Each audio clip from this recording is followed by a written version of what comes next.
Show. My name is Steve Reichert, photographer, filmmaker, nursing student, and a few other things. But what I am here to do tonight is to chat with you guys a little bit about the Panasonic GH5. I want to talk to you a little bit about the firmware update, kind of some of the experiences that I've had so far, and kind of get some of your feedbacks and questions about that.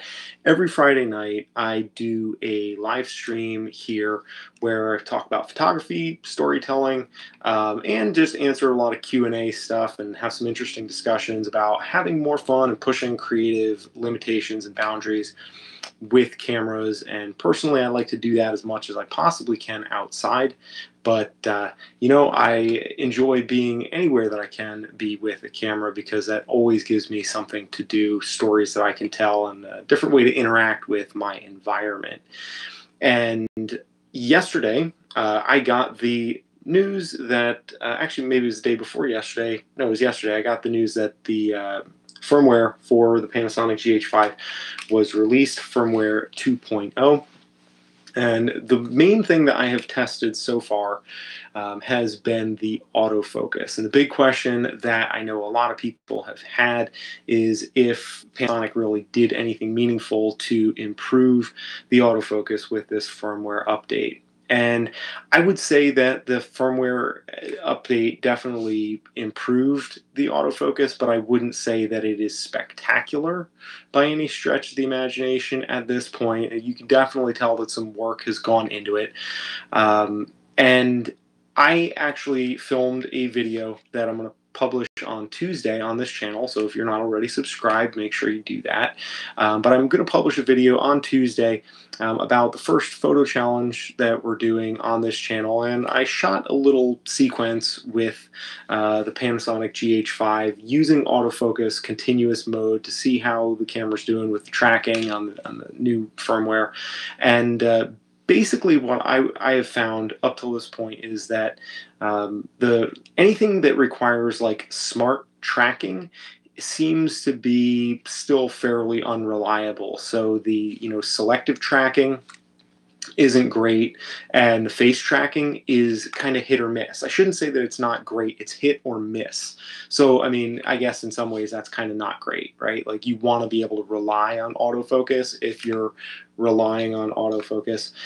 Hey guys, we got King Yuzi and Jason checking in. Good to see you guys on the live stream.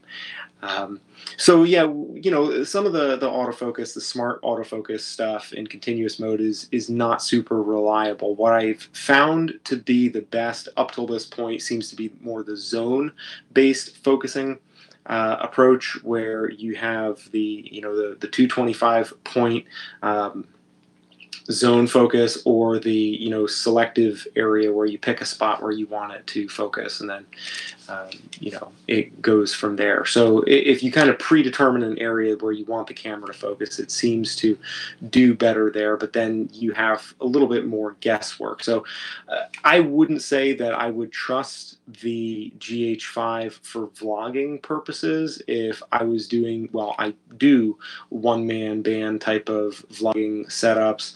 And most of the time I use manual focus lenses anyways, which I'm totally comfortable with that because I like the old glass, and I'm always talking about how fun it is to use, and if you have a second person with you, I feel like autofocus for video is kind of, I mean, depending on what you're doing, but I would personally prefer to shoot with manual focus if I'm shooting someone else. But for like a vlogging setup, if I'm going to be shooting myself and I want the camera to track me, what I would probably do with the GH5 is put it in zone focus.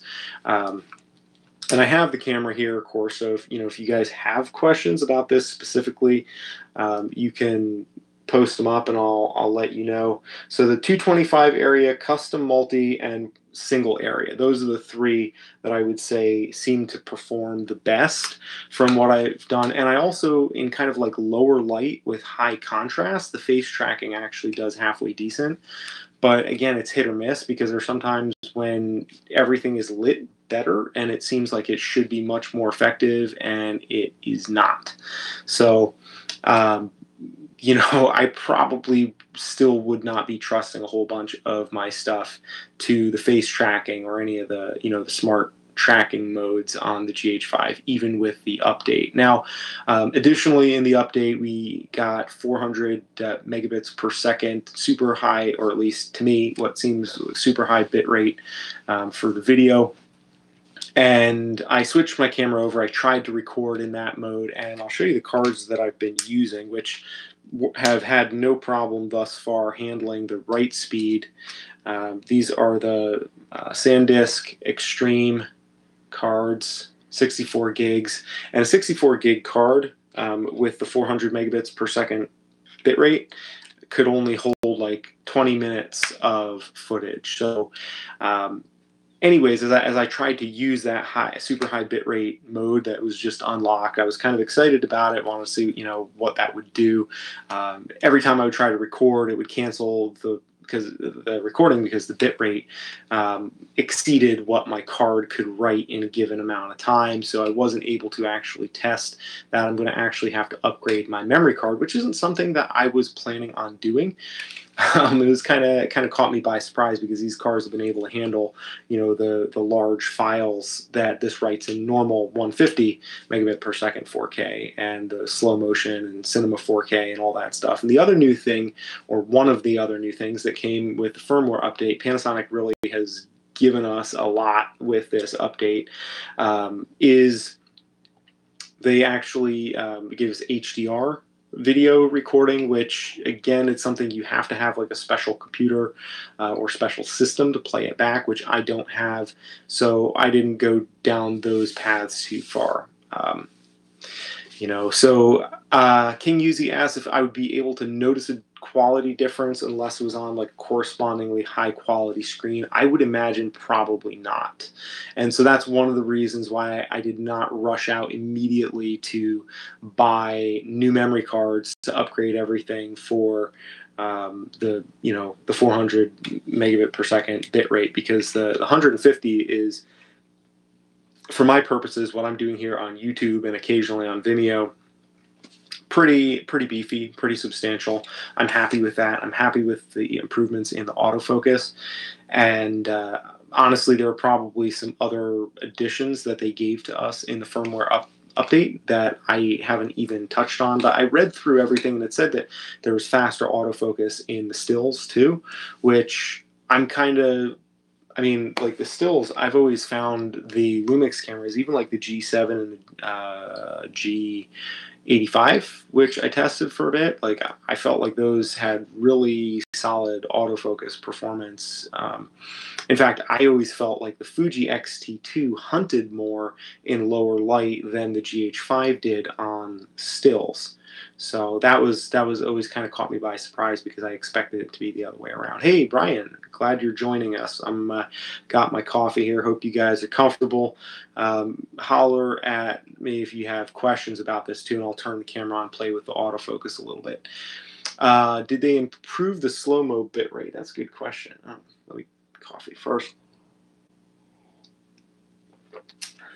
Priorities. Let's see. That is a good question.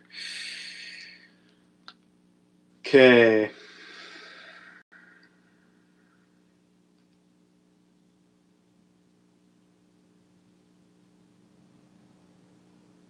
No. No. So there's no 400 megabit per second bit rate applied to the 60p. At least not in 4K. In the full HD, so in 1080 60p, it's 200 megabits per second, which actually that I am decently interested to see how that would be. And I mean, like, there's so many. So look at how many different options there are on here now. So I'm looking at this, like, you know, kind of confused. So just so you know what I'm looking at, there's a decent amount of stuff that's like been added in here progressively to get the different firmware updates. They've given us a whole bunch of stuff, which is really awesome. But it looks like in 60p recording, regardless, 60p only goes up on HD. On 1080, it goes up to 200 megabits per second. And I believe that is as a result of this firmware update. And honestly, I don't I don't feel the need, let me say it that way. I don't feel the need to record in 4K. I feel like I could do just fine recording in full HD because everything gets compressed on YouTube anyways, and most people now are progressively switching over to smartphones. So it's kind of, or at least it seems like that's where a lot of my traffic is coming from. So, it's hard to say. But ironically, 200 megabits per second in full HD 1080p file is actually bigger than what the 4K at 150 megabits per second, which I suppose some mathematics would probably have told me that beforehand, but I'm not a math guy, as my biology and chemistry professors can tell you. Yeah, so it's kind of interesting, what you gain or lose by changing to some of those different modes. It's fun to play with. I've been honestly, really impressed with just the 1080 out of this camera, because I felt like even before they did this firmware update, I felt like the 1080 had noticeably better face tracking and continuous autofocus performance than the 4K, because I would imagine, less demand on the sensor and on the system, less horsepower. Again, as not being a technical engineer of any sorts, I can't say that that's exactly why, or that it wasn't just my imagination or pure coincidence. But I felt like in 1080, even before the update, like the continuous autofocus was better. And now, even with the update, sometimes the face tracking works really well, but then sometimes it doesn't. For me, what I still prefer to use is some combination of the touch autofocus or the back button focusing, hitting that button right here with right next to the autofocus selector, and just kind of hitting that to tune up the autofocus to make it grab every now and then, or using the touch screen, and it's just very, very dynamic, very easy to use. But to me, I mean, I've been shooting one-man band, single-person style vlogs just using manual focus for the most part, because I've been using vintage lenses. So having any amount of autofocus has felt like a real treat to me thus far. It's felt like a real luxury, I guess you could say. And I think that, to a large extent, that just the way that you find focus and being able to pull focus more gradually with a manual focus lens, I think it just looks better, rather than when the autofocus locks on and it pulls focus in, it kind of looks a little bit, it looks a little bit snappy or a little bit harsh. It doesn't, disruptive. It doesn't look as good as, if you do it by hand anyway. So I could kind of go either way with that. It's not, to me, it's not a deal breaker, and that's one of the reasons why I wanted to talk about it, because there's some reviews that I've seen where it's like, oh, it's awesome. There's actually one guy I would highly recommend. His name is Scott McKenna. He did a couple of like side-by-side version 1, version 2, side-by-side comparisons of the GH5 in all the different modes a couple times through to really give you an idea of it. And that was super helpful to me. However, I would say that my own experience was that there were some times when the improvements I saw in Scott's video, there were some times when I saw those improvements in my own video, and then there were some times when I did not see those improvements too. So again, it was kind of hit or miss. And I haven't done a lot of fine tuning or adjustment of the settings, although in his video it was also, non-optimized. So we'll have to see where that goes. I just wanted to touch on that because I know when I first got the GH5 and I started talking about it, I had some delicate folks who got really offended with the fact that I had anything good to say about the GH5 and in the first place, because they said it was terrible and the autofocus was absolutely terrible and it was a ripoff and all that. And I figured they would improve it, and they did. It's a substantial improvement, but whether or not it's up to par, you can tell me when you see the video that's going to publish on Tuesday, where I actually really get it out and test it. And again, hit or miss is what I would say about the autofocus. IBIS improvements. that's a good question. King Uzi asks if they improved the IBIS.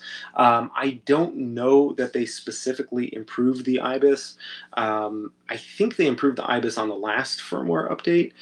I have not had any complaints whatsoever about the IBIS. If anything, it's surprised me many times over where I'm like filming and I'm thinking I can like feel the camera moving and I'm like, oh no, this is terrible. And then when I actually pull the footage into the edit, it's like, oh, not bad. I can actually work with this stuff. So I don't think they made any direct improvements to the IBIS on this particular update, though. Brian, I think they will most likely do a firmware update for the G85. I would imagine at some point. I'm guessing that's not going to be their first priority, obviously, because they kind of stuck their neck out on all the things that they promised for the GH5, but they've always been super good about following through on even the non-flagship cameras. So I would expect the G85 to get some of these improvements as well pretty soon. Scott's Wild Camper says, I film in 4K, edit in 1080p, and I find the quality is better even on YouTube. That is very interesting. I haven't done that a lot, and I don't really know why. I mean, I don't, frankly, a lot of my use of 4K is just for practice and just to kind of get a feel for handling those files. And, I could edit small, I could shoot smaller and edit smaller, and so we'll have to play that by ear. But that's a good idea. Hey, good evening, QA. Glad to see you on here as well. King Uzi says that he might be getting the G85. That is superb. I think that value for dollar, the G85 is, boy, that is a hard camera to beat. I'm actually going to move my microphone a little bit closer. So apologies for any noise that incurred to your delicate ears. Yeah, the G85 is really superb, and every time I have an opportunity to recommend one camera that does kind of everything to somebody, it's typically the G85, because the stills on the Panasonic are really, that new sensor. I mean, I know that one can argue the merits of the Micro Four Thirds versus the APS-C and all that different stuff, but I really feel like the image quality out of that, especially if you put some decently fast glass on it, it's pretty comparable. I mean, I shot a wedding in low light, and yes, there is a tiny bit of grain, but it's not like ugly grain. It's not noisy. It's just, I mean, you're shooting at ISO 1600.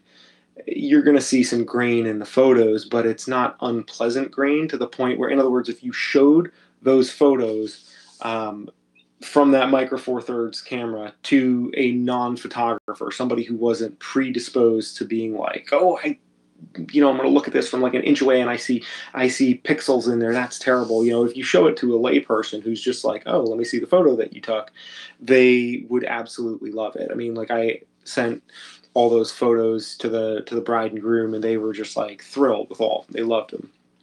They didn't zoom in to 110% and say, what is all that noise? You must have shot this on Micro Four Thirds, and I think it's easy to forget the way that photos are meant to be viewed, and the way that we look at photos most of the time is different from the way that the people we are shooting photos for, different from the way they are going to look at the photos. At least, hopefully. I would hope that most, normal people don't spend as much time in Lightroom and like magnifying the flaws in their photos.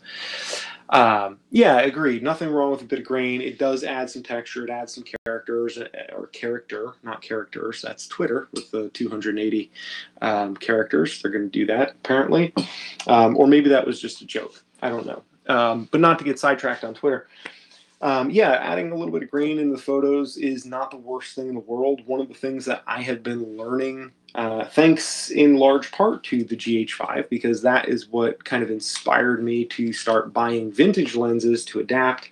I should actually show you the vintage lens that I have. Well, I have a lot of vintage lenses, and I'm going to be talking about those more next week. I have several videos planned on that. Plus, on Tuesday, we're going to be starting our photo challenges. So on Tuesday, the first photo challenge is going to drop on this channel for all you guys. So make sure to subscribe and stick around for that, because I'm kind of excited about it. It's nothing like earth-shattering, and it's stuff that is going to be appropriate for people who are new to photography or don't think that they're photographers, or like, you know, maybe to shoot video like Scott. I know you said on one of your, or Scott's Wild Camper, I should say. I don't know if your name is actually Scott, but your channel handle has Scott in it. You know, you said that you shoot mostly video, not really a photographer. And my goal is to start off with the challenges, making them mostly technical challenges to start rather than creative ones. Because if we focus on technique, there's simple things that are basic. We isolate one technique and we work on that for a few weeks. And that's something that allows even somebody who's not an experienced photographer to step in and just focus on that one thing and kind of get in the zone, you know. Okay, Q Wayne says in a calendar competition. If you put the link out there, I think it would work in the chat, or if not, you could certainly post it to the video once we're not live anymore. I'd be happy to lend my support by giving your photo an upvote. I follow you on Instagram, and the algorithm doesn't always serve me your stuff, because it's like it serves me a handful, like 3 people. It'll serve me everything that they post, and then everybody else it never does, or it just changes randomly. So I don't see your stuff all the time on Instagram, QAnon, but the stuff of yours that I have seen is really good, and I'd be stoked to help if I can, and I'm sure other folks here would be too. So you're more than welcome to post that link. So yeah, the GH5 is what got me shooting the vintage glass, and so it's kind of funny that, you know, it gives me a nice position to be able to talk about the autofocus, because I don't really have to rely on the autofocus because of the fact that I'm using the old lenses. But could play around with this a little bit just to kind of give you some idea of how this is working. Although I don't know if you're going to actually be able to really see a great deal there. I should probably put this on my face. And there we go.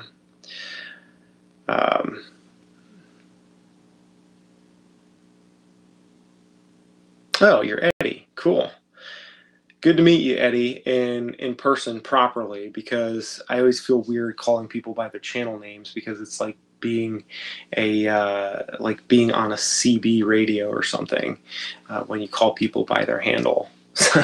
So yeah, that's cool. My uncle was named Eddie, actually. He was a cool guy. Yeah, I'm glad you guys enjoyed the the video with Martin. I got to tell you, I wasn't exaggerating when I said that he's literally the nicest person that I've ever met. Now, it's very possible that some of you guys out there are equally nice. I don't know if I'm ready to live in a world where there are people nicer than Martin, but I would be willing to believe that there are other people who are equally nice. And the funny thing is, I met Martin completely randomly. So imagine like online dating, and it wasn't an online date, okay? But when I met Martin, we were arranging to climb together. Okay, so climbing partnerships are like a little bit like a very serious relationship, because you literally have each other's lives in each other's hands. And we met because we both have type 1 diabetes and we wanted to climb together. But he was like 1,300 miles away from me when we met. So he just sent me this email and was like, yeah, I've done a little bit of climbing, you know, I mean, you kind of got a feel for how he is in that video. Very, you know, kind of Canadian, very, you know, humble and soft-spoken and understated. He's like, yeah, I've done a bit of climbing, and I'd love to climb with you sometime. And I was like, okay, well, you know, I'll drive 1,300 miles up there and see what you know, this guy is all about. And you know, that was in 2012. And he has been one of my biggest influences in climbing and photography and just so many different things. He's just like a super, super good dude. And he was with me when both of these pictures got taken. In fact, this one, he was standing right next to me. This was from the film that I made last, well, when was it? A few months ago, maybe, I guess it was in the spring. The scenic route that was coming down over the top of kind of when we're coming off the route there, me and Martin together after kind of getting stranded. So we've had some pretty burly adventures together, and I just love his perspective on photography and on gear. It's just super good. Really, really positive guy. He just doesn't, he literally has no guile. Like he is incapable of guile and pretense. He's just like super, super straightforward. And it's nice to be with somebody else that I have to wait for him a lot of times. Like, we'll be out hiking or climbing, and usually I'm worried about not, delaying other people in the group.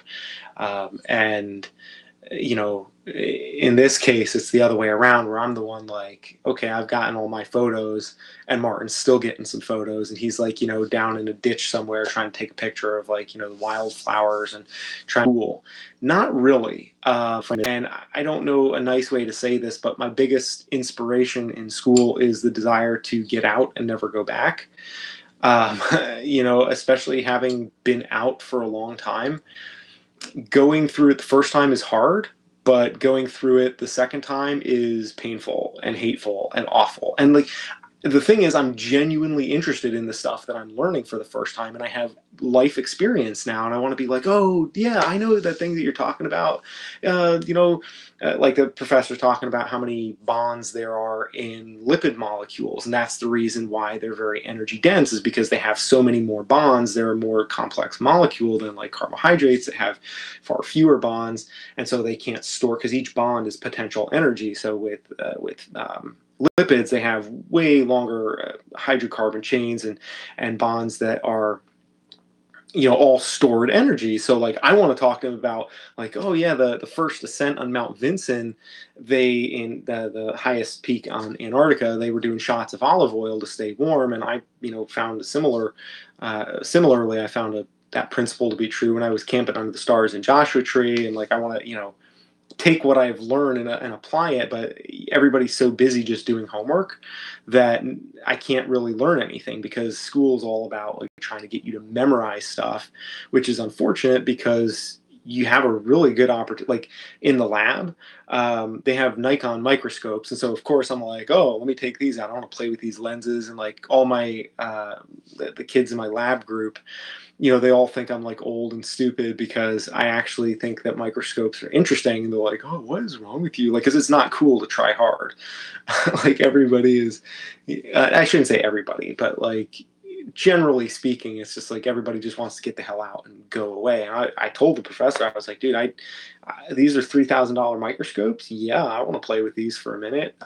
Definitely not looking to get out of here anytime soon. And of course, like he's kicking me out, not kicking me out, but like he's, looking at his watch out the door, and I'm like, oh, okay, hang on, almost done here, So yeah, my inspiration, my muse in school is the very strong desire, especially seeing all my friends on Instagram, or not all my friends, but a lot of my friends, out climbing and hiking and getting after it. And like people go into, I follow a lot of, people that I used to be I mean, I guess I'm still peers with them, but it's like when I was climbing and traveling mostly full time, there's this sort of change of seasons that happens where it's like wintertime, everybody's in Red Rock, Nevada and Las Vegas area, and then Joshua Tree in California, and like maybe even Mexico a little bit, Arizona, and then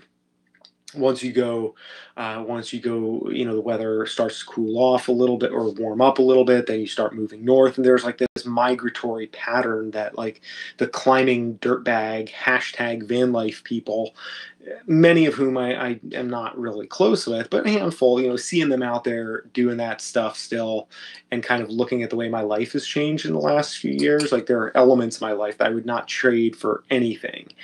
Like being a dad, and I mean, well, that's the biggest change, having a child and having that additional responsibility is something I would never trade if I had the opportunity. But at the same time, it's like I look at these other people doing these things that I used to do like it was totally normal.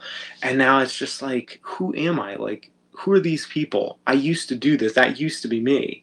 And now it's not. And it's just so like, it's a huge disconnect. It's really weird because like this is the same room that I grew up in. I was in middle school in this room. I'm living with my dad. I'm going to the school where I did my first year of college, like 13 or 14 years ago.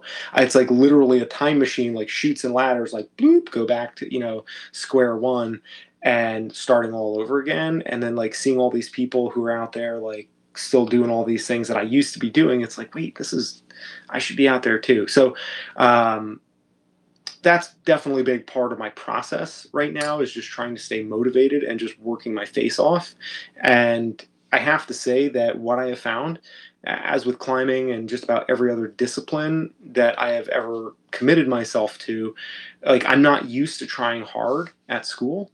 Going back to school as an adult, though, I am trying really hard and I'm working my face off. And my lowest grade is a 92, which is like insane. I have a 99 average in chemistry, which is like, this is coming from somebody who majored in philosophy and English. I don't know if that tells you anything about the type of person that I am, but there was a point where I thought it was a good idea for me to go to school and like pay money for a 4-year degree in English because I just did not want to have to do anything with math.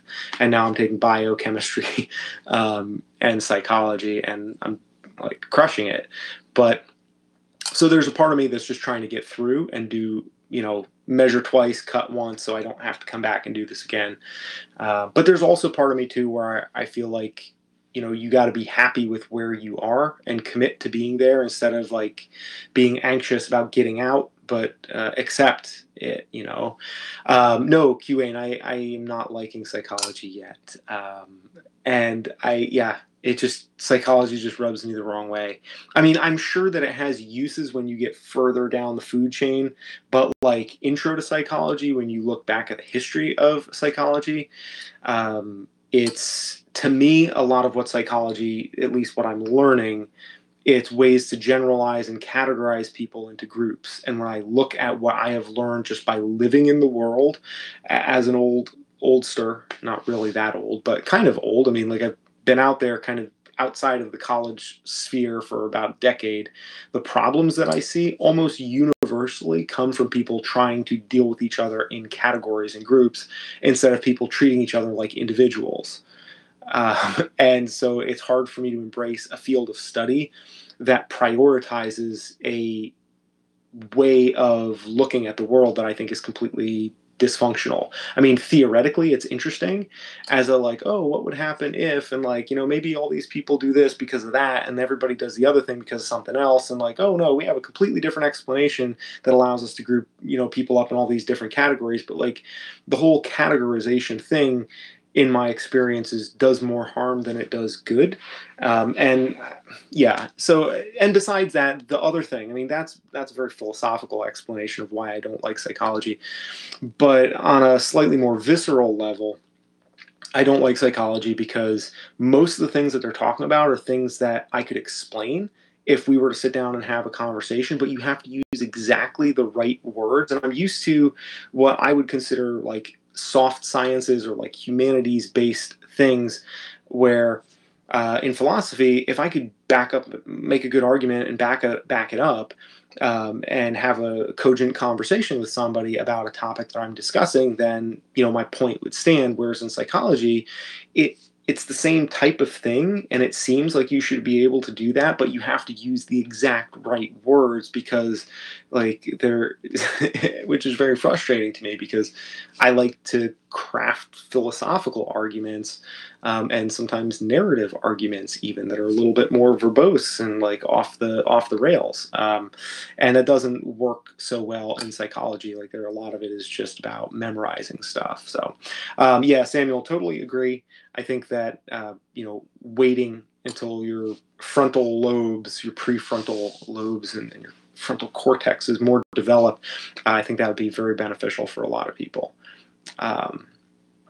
So yeah, yeah. Well, the 99 average, that's that should speak to how little I want to ever see this stuff again. Like, I'm anxious to get on with my life. Like, I know people that are a decade younger than me that have jobs and houses and all this stuff, and I'm like, I'm living in my old room at my dad's, and my family is 3 hours away because I can't support them at this point.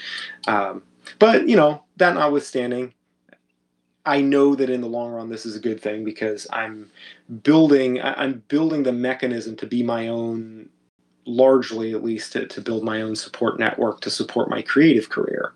Because one of the things that I know affects a lot of people that go into photography or video work is the fact that they have to choose between making money versus having the work done that they want to do themselves. And I think if you're able to build it in such a way that you can fund your own operations or fund your own creative operations, then you're in a good way, and that puts you in a position of advantage. So to me, I look at this as being part of the picture, part of what I was inspired to do from the very beginning, but I'm just kind of reapproaching it a little bit differently.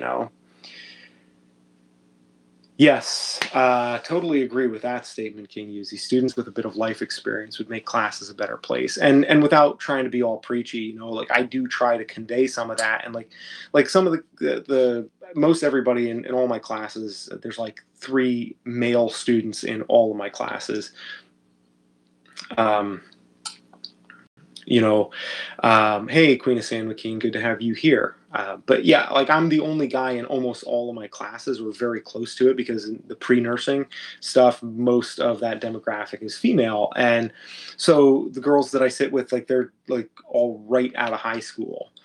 And like a couple of them, they're like just so helpless. Like, that we get a lab assignment, and the one girl is like, I just don't know what I'm doing. I don't know how to do this. Like, I just can't. And I'm just like, dude, just settle it. She's like, I wish I was smart. I'm not smart enough. I can't do this, which, is kind of it might just be a cop out to be like, yeah, you do all the work for our lab team because I'm just too dumb and I just can't do it. But I'm just like, dude, no, that's like in your head. Just read the directions and just act like you're a smart person, and like try to give these students a little bit of information that I wish I had had, when I went through the first time, because I can see a lot of my own thought processes and my own mindsets in a lot of these younger students. And it's amazing because I mean, maybe amazing is the wrong word, but like, I've always been fairly thoughtful.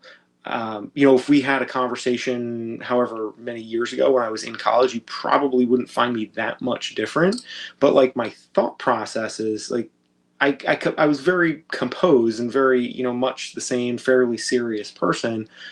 But my thought processes behind the person that I outwardly was, those thought processes were very different than they are now. It's really funny to look back and be like, yeah, I did kind of think like that. And in some ways, yeah, like you said, there would be huge benefit. I mean, just from a financial standpoint of saying, wait to go back to school until until you really have a chance to grow up a little bit and figure out what you want to do. Because if you don't want to be there, if you don't really want to be there, then you're just wasting your time, and you're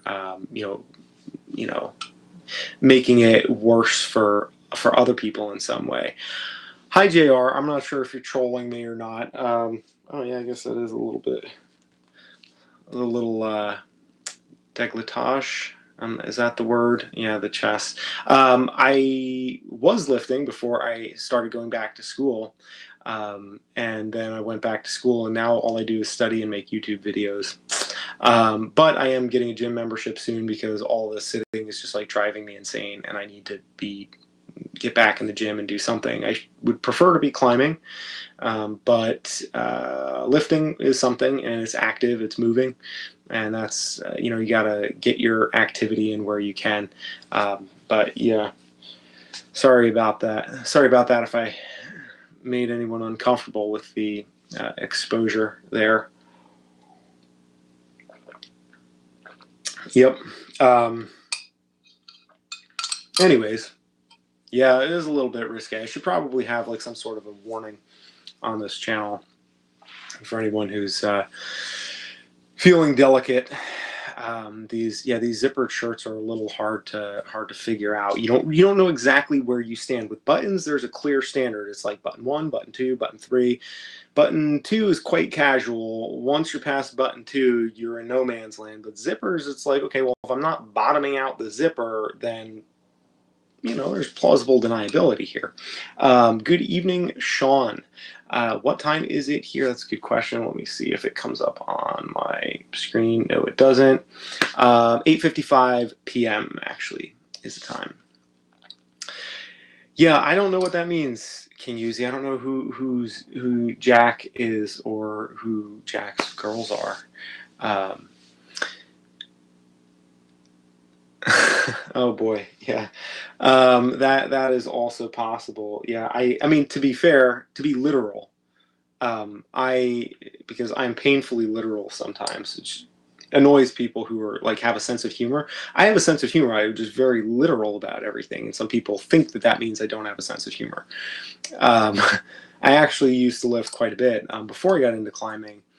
I was very big into lifting. I was actually much bigger than I am now. But I kind of made a choice to downsize a lot of the less useful muscles, at least from a climbing standpoint. And then, now I'm here and I'm not climbing that much, so I'm like, well, maybe I'll get some of those muscles back. And since I'm not doing that climbing anyways, and I just want to be doing something to kind of improve myself and not become stagnant. That's the biggest goal with all the stuff that I do. But yeah, who knows? I'm not sure who JR is. And I have a couple of trolls that come in here, like Bananas was in here. I don't know if you're still in here, Banana. But I have a couple trolls, so I can never tell whether it's same troll who's very dedicated and just goes on different accounts, or whether I'm attracting multiple trolls. I don't know what my troll to actual friend ratio should be.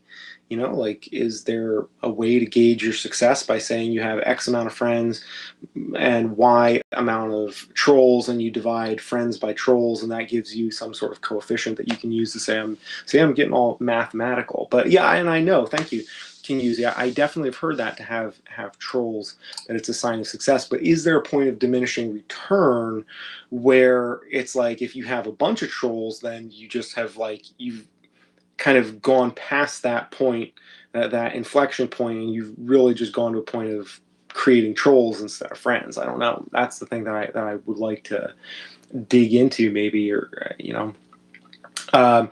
Samuel has a serious question. Imagine that. I like serious questions. What's your ritual for organizing a photo project in the initial stages? So do you mean in terms of planning out the shoots, or do you mean in terms of once I have everything done and I'm going to be I'm taking all the finished work and putting it in a deliverable format?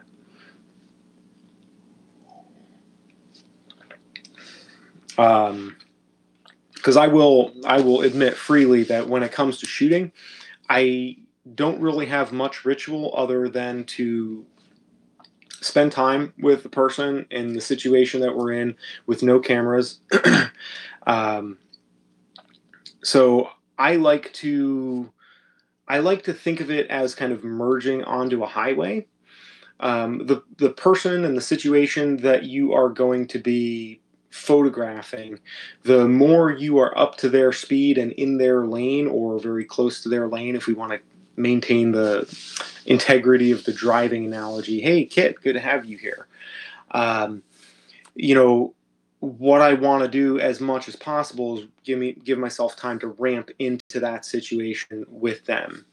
And so I will spend time with them where maybe I carry a camera around, but I don't even take the lens cap off, or I just shoot other things, and I try to spend as much time with them as possible before really trying to do anything where I'm photographing them. And depending on how well I know the person, and depending on how much time I have to work with, that will determine sort of how that process unravels. And a lot of times, it doesn't go as well as I would like. I feel like at least in my experience, and I think there's a certain level of truth in this with all photography, is that like what comes through in the camera is really less about the camera. And this is not just an appeal to the whole like gear doesn't matter platitude, but rather that the gear only serves to capture the interaction between you and the person.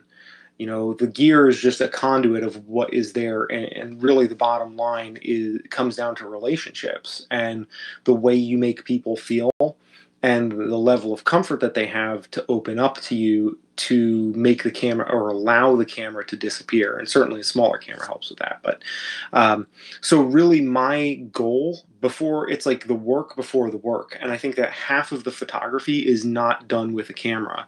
It's done by spending time with a person and, just getting in their lane and merging onto that highway so that you're in their flow once you really start shooting. And I mean, you can shoot stuff beforehand, but that you kind of leave yourself room to fail, so that in some ways, really what you're doing for the first part of that project is you're training them. You're not really trying to get finished work out of them when you start shooting. A lot of it is to invite this third party into your relationship so that everybody can kind of meet this friend. Hi, this is my friend. Is it okay if he comes with us? Like, it's like another person, because this friend represents the world at large. And it may sound kind of silly to think of it that way, but like you're inviting this friend into your relationship with another person. And it's like, hey, how are we all going to get along? What's the dynamic going to be like? And so you have to normalize that thing first before you then turn it around and stick it in the person's face and say, oh yeah, here, like, tell me about this. Let me capture you doing that. And like, so that's that's kind of the way I try to approach it. And I think it's different for different people. For me, I believe that that's a product of my personality, and the way I approach everything. One of the reasons why I suck at business is because I look at everything as friendships and relationships, rather than looking at it as, and I prefer to look at it that way. That's why I'm going into nursing, because I want to have a job where I can make money, where I'm not required, where I have someone else that makes the business out of it for me, Yeah, agreed. King Yuzi. Camera is like an artist's paintbrush, and the world is like a canvas, and we adapt it to suit our vision.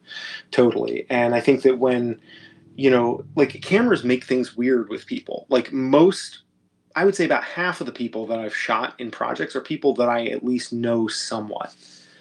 And even people that I have had very close relationships, like my friend Andres, when I was out in San Diego, a couple videos back, we went climbing, our car broke down, all of this stuff. And like, I went out there with the intention of photographing him for the insulin access documentary project that I am working on. But that's like heavy stuff. So I went out there and was like, dude, let's go climbing. Well, we both were like, yeah, let's go climbing. We wanted to go climbing, and, I was vlogging and just kind of casual stuff to introduce, kind of streamline the camera into things. And then like the very last day, the last night pretty much that I was there, was like, hey, you got a minute? Let's, and the challenge with that is that it can kind of force you into a position where maybe you don't have as much time to really approach finished work the way you want. And so the lighting was kind of jingus and haphazard, and like we were fixing stuff up with like headlamps on milk cartons of water as like diffusers, and kind of getting reasonably creative. And hopefully you guys will get to see some of that stuff once I finish putting it all together. But we've been friends, me and Andres, we've been very close friends for a long time. I mean, 5 years or so. He was actually the first person when I did Project 365. He was the very first person that I didn't know, who wasn't like friends or family, who reached out to me out of the blue and was like, hey, dude, I have type 1 diabetes, and like this, like, I appreciate what you're doing. Like, help me. I have some questions with this. What do you think about this and that? And it was like, that was because like when I started that project, I had no organizational structure whatsoever. I had literally zero idea of what I was doing at that point in 2012. And I still don't have much more. I just know what has not worked, at least in the past. That's all I know. So I have several years of mistakes to rely on to say, don't do that. But at that point, I had nothing to go on. And he was, my goal going into that project was to say, if it helps one person out and if it changes one person's life to where they legitimately feel like they can see their opportunity or their possibility differently because of this work that I'm doing, then done deal. It was a good investment, and I'm going to choose to have no regrets, regardless what the fallout is financially or however long it takes for me to regain society with the job or anything like that. And he was the very first person. He was that, like, hitting the mark where it was like, okay, here's one person. It wasn't in his first email that he said this, but like after we got to know each other a little bit, we became really close friends. And he said, this really made a difference in my life. And I was like, yes, finally. And that took a lot of pressure off me, because then for the rest of the project, I could focus on, which ultimately allowed me to reach more people. But I think having that goal in your mind too can also be really helpful when you're organizing photo projects from a logistical standpoint, because instead of getting so sucked into the art, if you can remember that what you're doing is about a person and about serving people, maybe it's the person you're working with, if not just them, like if you can focus on the person, that's the biggest. And I'm sorry, I know I got a couple of questions here that I'm backlogged on. I'm definitely going to come back to them. But like, to me, that the attitude that you approach everything with makes such a big difference, because if you approach things from a standpoint of how can I serve this person, not like how can I make an awesome photo out of your story so that everybody can know how awesome I am, but like, how can I really connect with this person? Some people have a harder time. I'm not crying. Had some crap in my eye. Just so you know, I'm not like trying to be disingenuous at all. It can be very difficult to like take the pressure off of ourselves when we're photographing somebody for a project, because there's a very clear point of failure that if we don't achieve at least some result that looks like this, that we didn't do a good job. And so we internalize all that, and then suddenly all this, the thought process and everything going on behind the camera is everything is like, what if I screw up? There's pressure on me. And like the attitude shifts from being a conducive one to actually making good work, which is one where you just say, hey, you know what? Like, I'm here to serve this person. I'm here to help them. I'm here because I have something I can give them. I can benefit them. So that to me has always been helpful, because people, even though people don't like having a camera pointed at them, it's kind of unnatural. Like, it's been so hard for me to do stuff like this. I mean, less this way because I'm talking to you guys, but like when I have to shoot my own vlogs, it's incredibly difficult for me to talk to a camera. But at the same time, it makes it much easier because I'm not thinking about it from a standpoint of like, what am I doing? I'm thinking of it from a standpoint of like, well, I know that, somebody asked me a question about this lens, or somebody asked me a question about this project, or like, oh, I know, Samuel's going to enjoy hearing about this thing. So even though it may feel a little esoteric and I'm going to be worried that it's not going to rank well in the search engine stuff, I know I have a handful of people who are going to care that I'm doing this as a service for.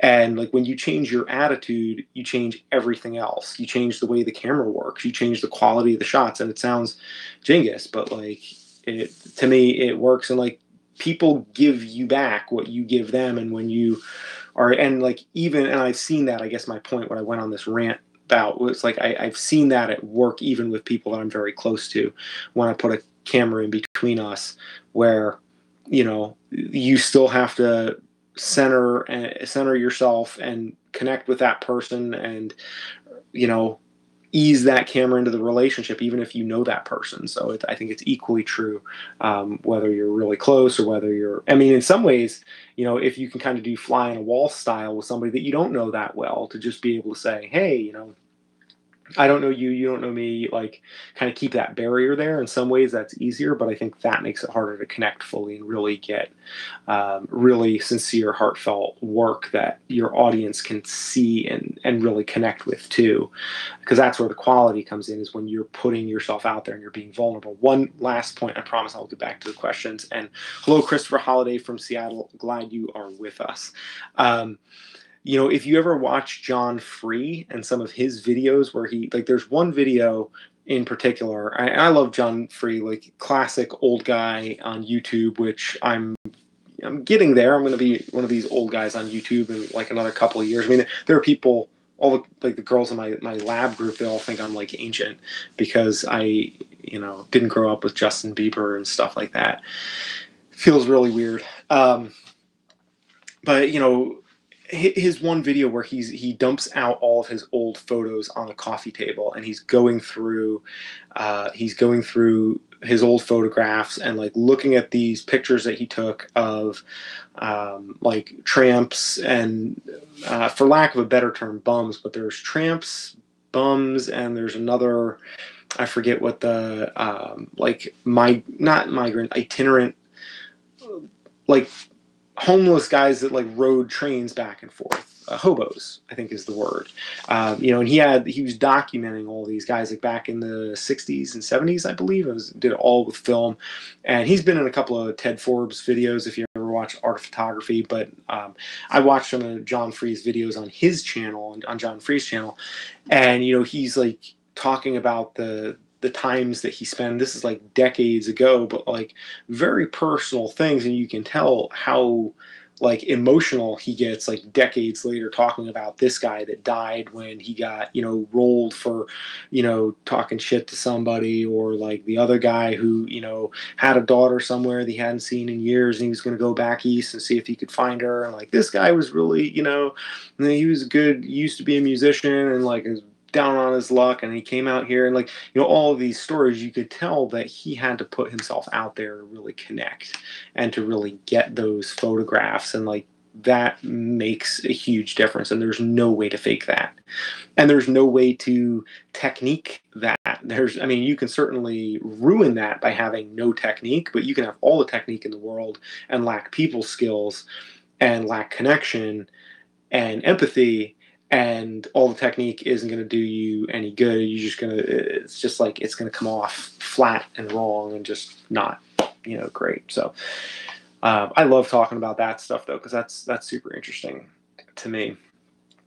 Okay, let's see. I got to scroll way back. Okay, Queen Sandra Keen asked like 20 minutes ago, when your blood sugar gets too low, how long do you feel like crap afterwards? Great question. For anybody watching who is not a regular, I have type 1 diabetes. I take drugs. These aren't syringes. I have syringes. I can get lots of syringes.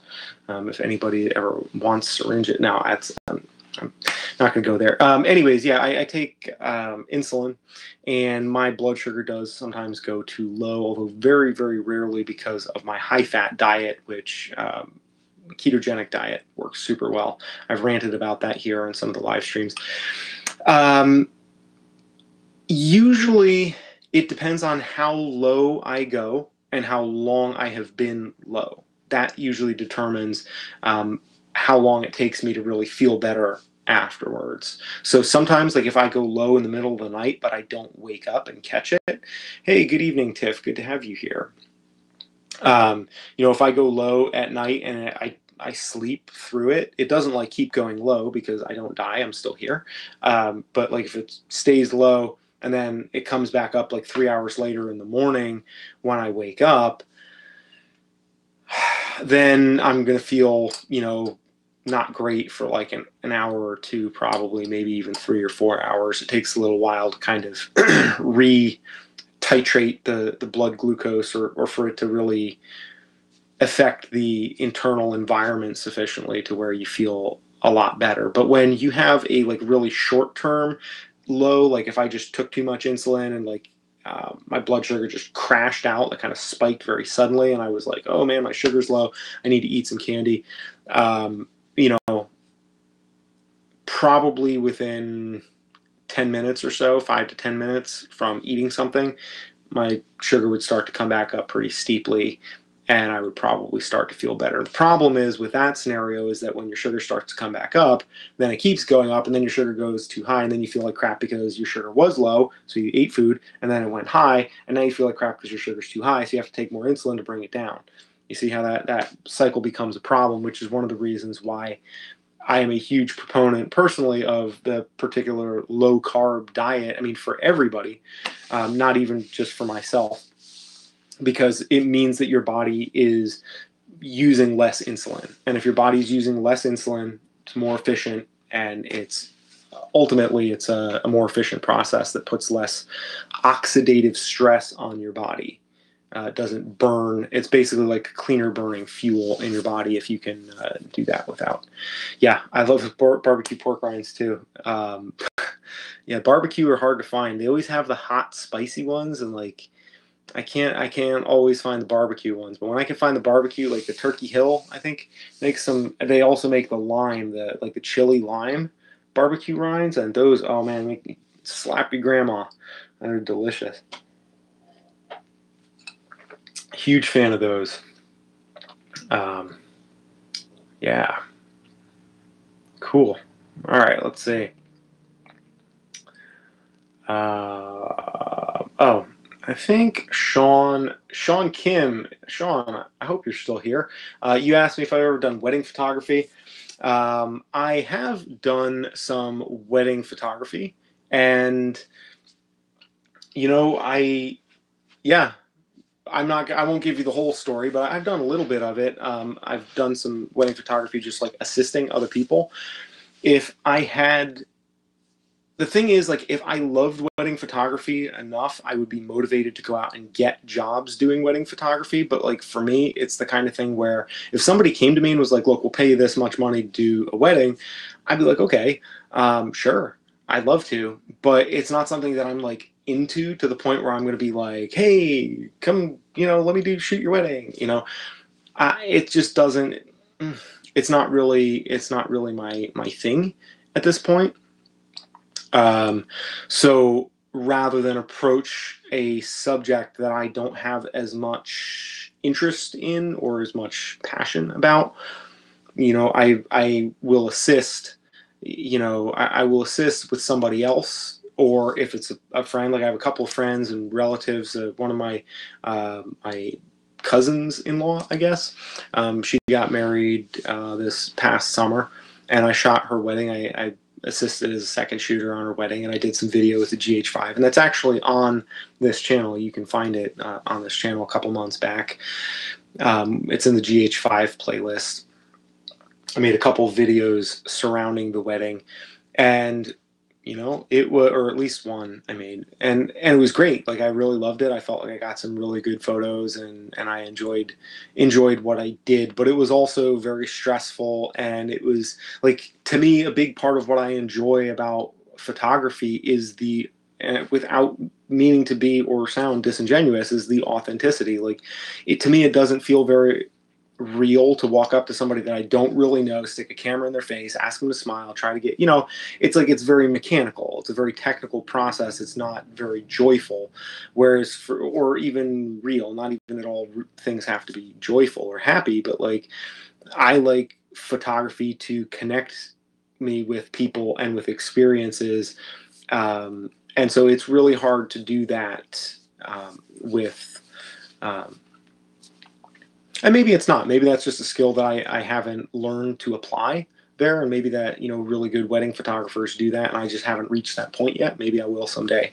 I'm not against it. I don't hate wedding photography. It's just, like I said, I love photographing people, but I prefer something that's a little bit more in-depth and something that's a little bit less pre-visualized, because I think that a lot of people, good night, QAne, good luck in the competition. Please drop a comment on the video tomorrow, QAne, once it is done with, so that I can click through and drop you a vote as well, and I'll share it out on some of my other social media feeds too for you. Hopefully you'll do well. Thank you.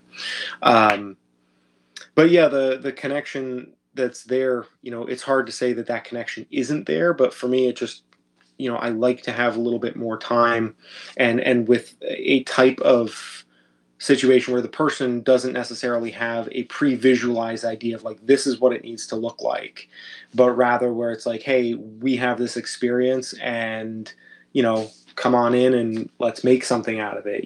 Whereas in wedding photography, I feel like it's been done so much that it's very much like they have a vision in mind. They're like, no, this is what we want to see, and if you don't do it this way, then you're doing it wrong, or like, well, this guy does it that way, and like, why don't you.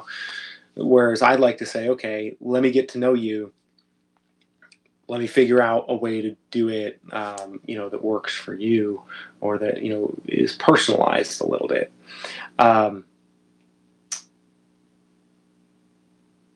Let's see where we at here. A few comments back. Queen of San Joaquin said, asking about blood sugar a few minutes ago. Crashed a few times this week. Think I need to go to the doctor because I've been feeling like crap for hours afterwards. Yeah, you probably have hypoglycemia. A lot of females, especially if you're on the smaller, like slender side, a lot of females experience sugar crashes usually in the afternoon. What I would recommend, and again, this is not just an excuse to recommend eating low carb, but typically the reason why blood sugar crashes is because earlier on in the day, if you eat something that has a decent amount of carbohydrate, bread, granola bar, what have you, starch, carbohydrate of some sort, it releases insulin to counteract and to metabolize that sugar. And then that insulin level stays elevated for too long after you've metabolized your sugar, and then after the sugar is out of your system, your insulin level is still high, which then causes your blood sugar to crash. So protein and eating things that are not going to cause a significant insulin response would be at least one step towards hopefully alleviating hypoglycemia that you're experiencing. But not a bad idea to talk to a doctor too. I mean, being perfectly realistic. I don't want to give the impression that my experience is universal to everyone's needs by any means. Tiff says, I like doing behind the scenes on film shoots. I've done mostly docs and shorts. Yeah, that's part of the reason why I like documentary work as well. Like, I never went out and said, oh, I want to be a documentary photographer and filmmaker. It's just I went and started shooting things that I felt like, oh, I could do this. I'm going to go over there and do that. And that's kind of where I wound up, because that is well suited to my style. And I think that there are some people that are much more comfortable with that sort of like fly by the seat of your pants type of introverted style. And then there are other people that prefer something that's much more formulaic, that's like, I have this recipe. Like, I mean, a lot of portrait photographers, and I think on some level, wedding photographers may do this too. I am not one, so I can't fully speak to this, but like portrait photographers have like a recipe of like, kind of how they pose and light, and they do all these elements, and they control a lot more of those moving parts, where to me, I'm like, oh my goodness, I don't, to me, that's like too much structure. Whereas like if I'm in the middle of like a crowd of people, or like when I was out at Standing Rock and everything was kind of like crazy, it was like, oh, okay, well, like, I can, I'm going to just fly by the seat of my pants and I'll get something out of it. And then it just always kind of comes together, because that feels right to me. That feels natural to be shooting in that kind of way. And so I think a lot of that determines on, how you are, how you like to shoot, and, all that stuff.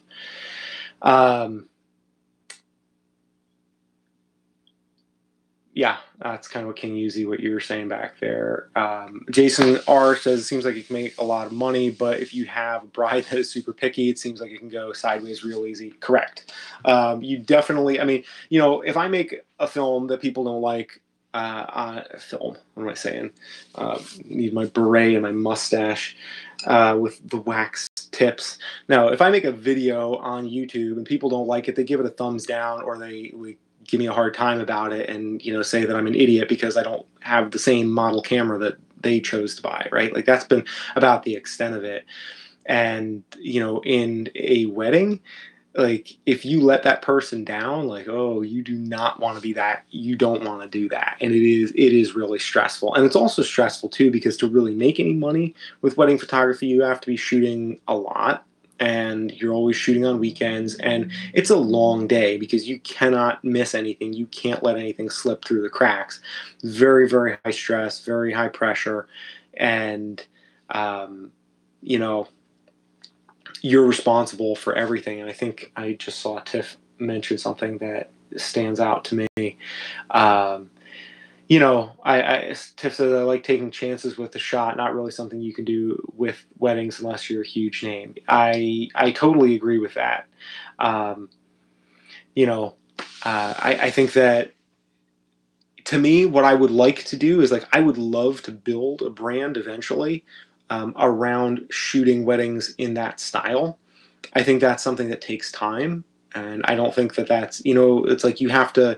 It takes the right type of client to trust you, and I think this applies to a lot of different types of photography, not just wedding photography. But you have to have the right type of client that really trusts you, and without that, forget it. Because I think you're 100% right, Tiff. Like, you got to be able to take risks, otherwise, what you're doing is not creative. And I think there are people who want creative wedding photography, and I think there are people who want formulaic wedding photography. They all call it the same thing, and so everybody thinks, oh, it's wedding photography. But creative and formulaic, two very different things that require different mindsets and different types of clients that have different comfort levels with different types of things. And, you know, the wedding video that I shot, thank you, Sean, for just watching that now. You know, that was for my cousin-in-law. And I'll tell you that, like, after the ceremony, I was only the second shooter, so I didn't, you know, and she's literally one of the sweetest, nicest girls that I know. Like, and I don't think she even watches this channel, so it's not like I'm worried about her seeing this, but, like, she's genuinely a really nice person and a very good friend. Not somebody that I've ever seen, like, get short with people. Like, I was like, whoa, who are you and what did you do with Alyssa? It was crazy. I was like, wow, you know, and that's somebody that I knew.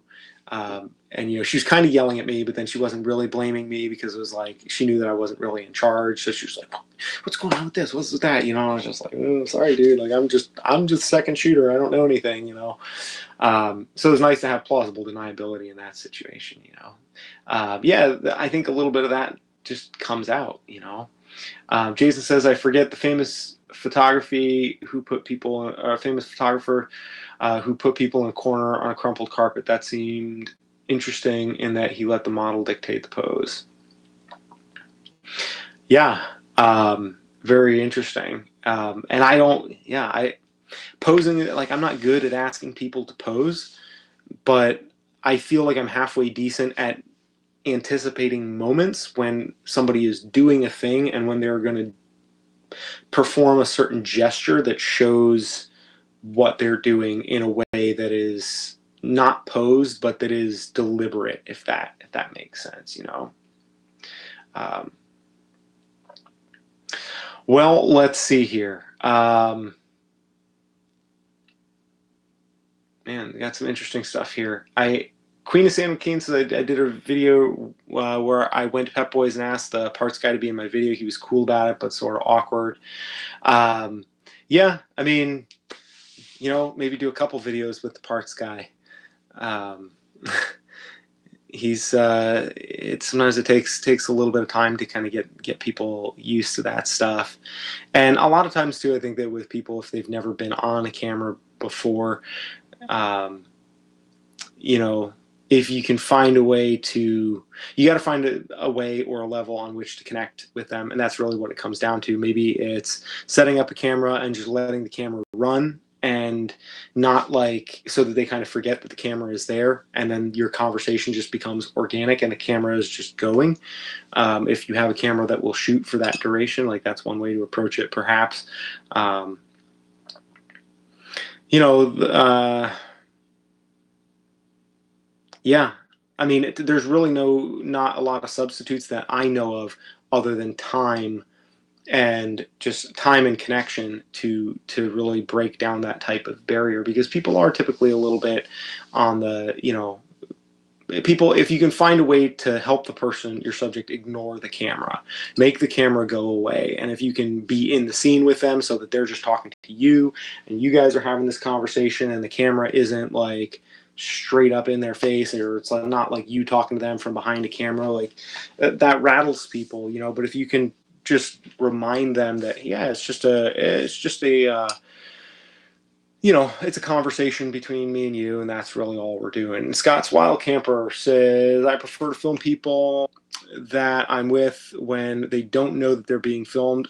Agreed, 100%. Much more natural. And then they, yeah, once they start know, it's funny that you mentioned that, because like with Martin, like I'll be shooting video, and as soon as he sees like that the camera's pointed at him, he like stops and stands up and gets this big smile on his face and like stands like, you know, at attention. And I'm like, no, it's just video, because he thinks we're taking stills. Oh, okay, right, you know. And then we go off on our thing. But it's like, yeah, if you can, yeah, not getting people when they're not expecting it. That can be useful. And another thing that you can do too, if you have somebody who's really uncomfortable on camera, if there's a way that you can shoot B-roll of something, let's say with you know, a mechanic, right, that you have, you know, maybe he's fixing something or handling a part or doing something, you shoot a bunch of B-roll, and then you just tell them, say, I mean, and you can tell them this also, even if it's not true. I mean, I'm not advocating lying, but it might help them relax if you're like, look, we're really doing this mostly just for audio, so we have this on record. Don't even worry about the camera or whatever. We're going to lay other shots over this.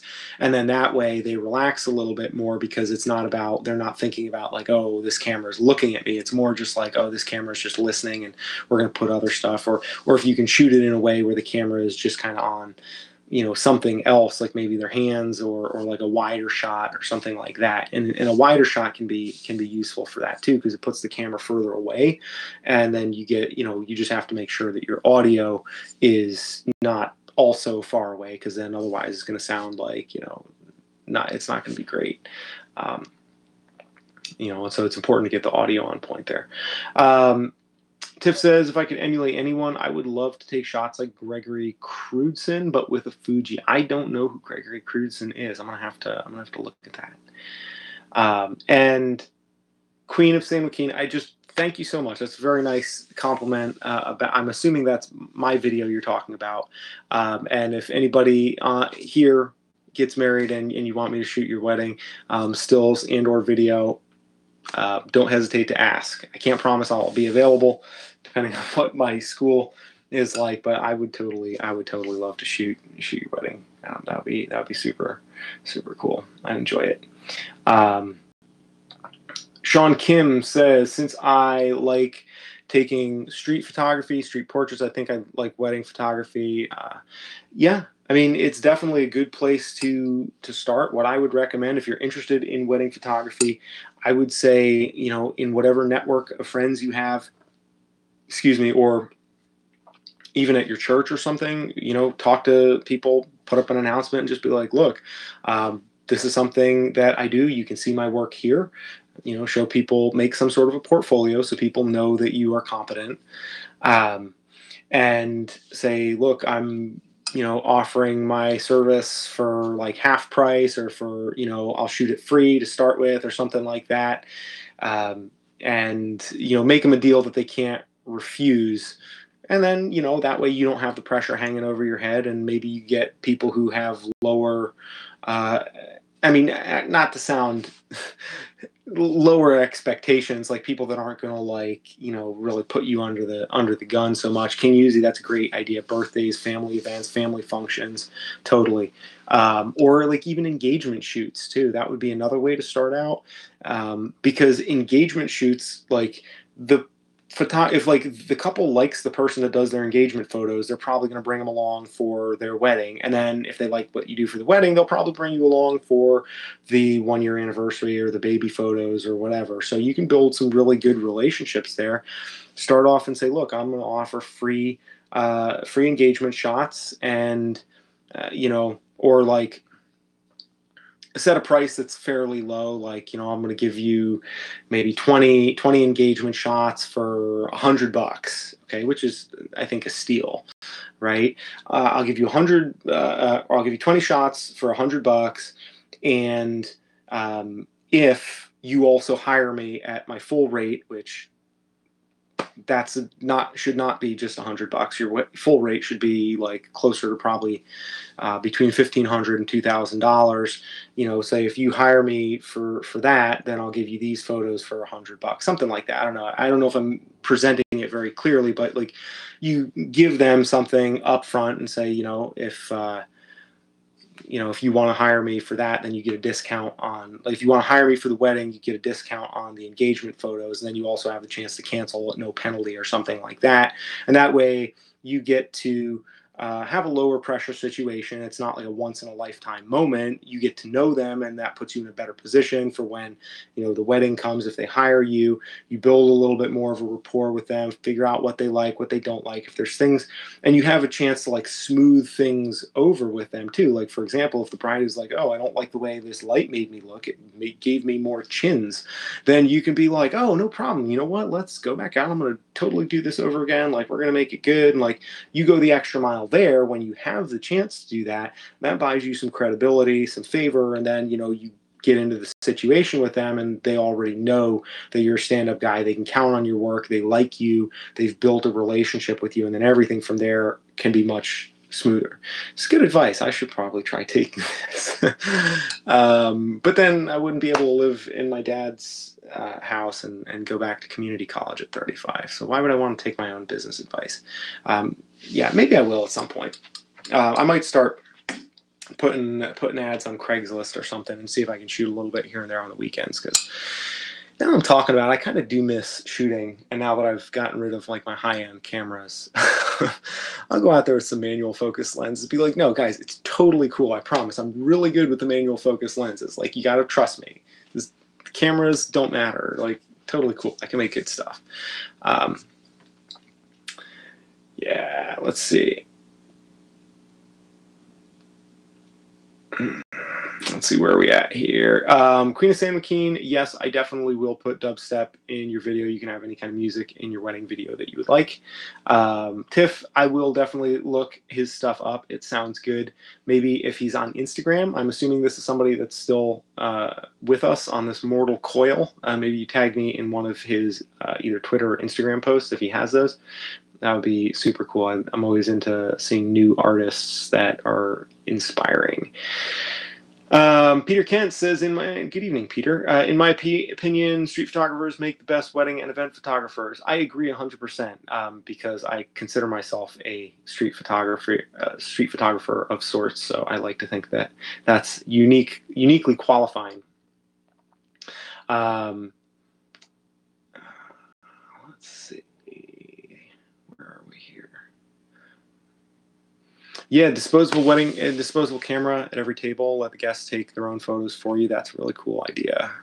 There's some really cool things too that you can do with like the Instax printers, and having, I've seen a few things like people do that with video, like put video cameras at the tables, or like with an app where you can like take photos. I forget what the app is, but people can take photos with their with the app and like aggregate all the photos online, so that then the bride and groom can download them and all that stuff.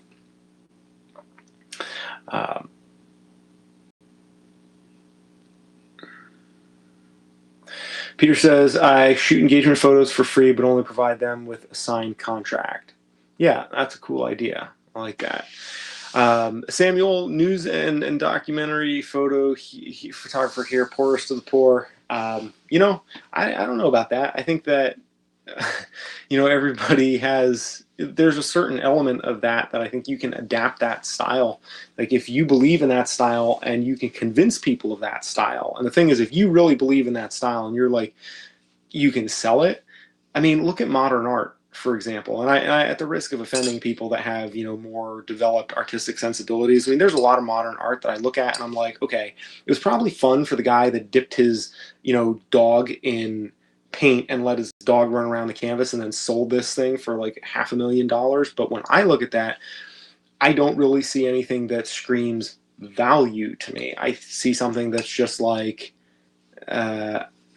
really, but the thing is, those people are able to do what they do because when people are buying the painting, they're not buying the painting, they're buying the artist more than the painting. And it's the fact that this person that they've, the person that they are, their persona, they have convinced other people, they have sold that, and that's what makes their work useful. So I think it's always a good idea to remember that whatever your style is, whatever its strengths and weaknesses are, like a lot of that is determined by how you pitch it, how you sell it.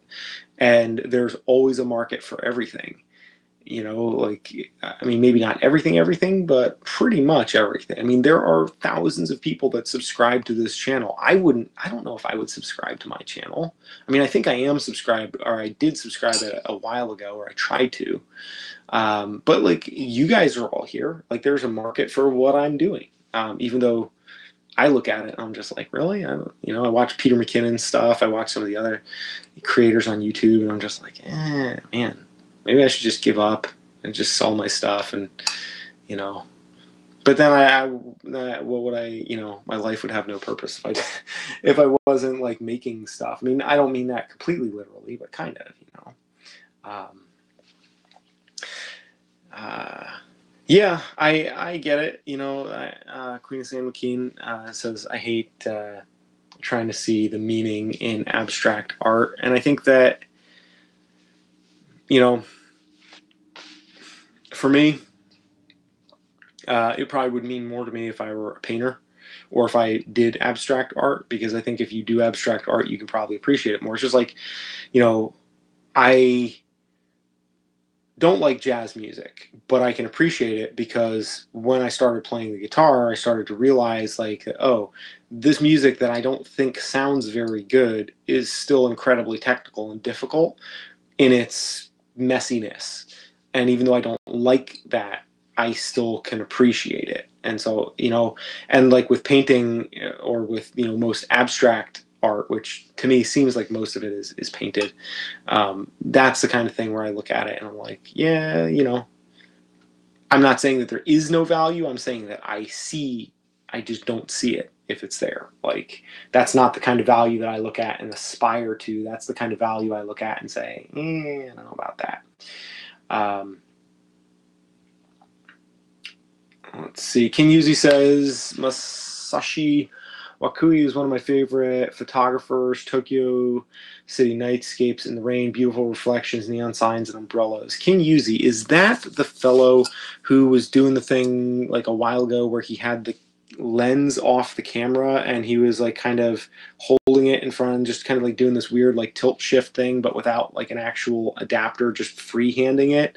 Because I know there was a guy who was that I saw lens whacking. Yeah, he was doing something like that as a Japanese photographer whose style was very similar to what you're talking about, and it was really cool. It was now abstract photography is a different story. Like, and there again, I think a lot of it has to do with like background and what we know and understand, because abstract photography is something that I find really impressive, even though it's not necessarily what I want to shoot.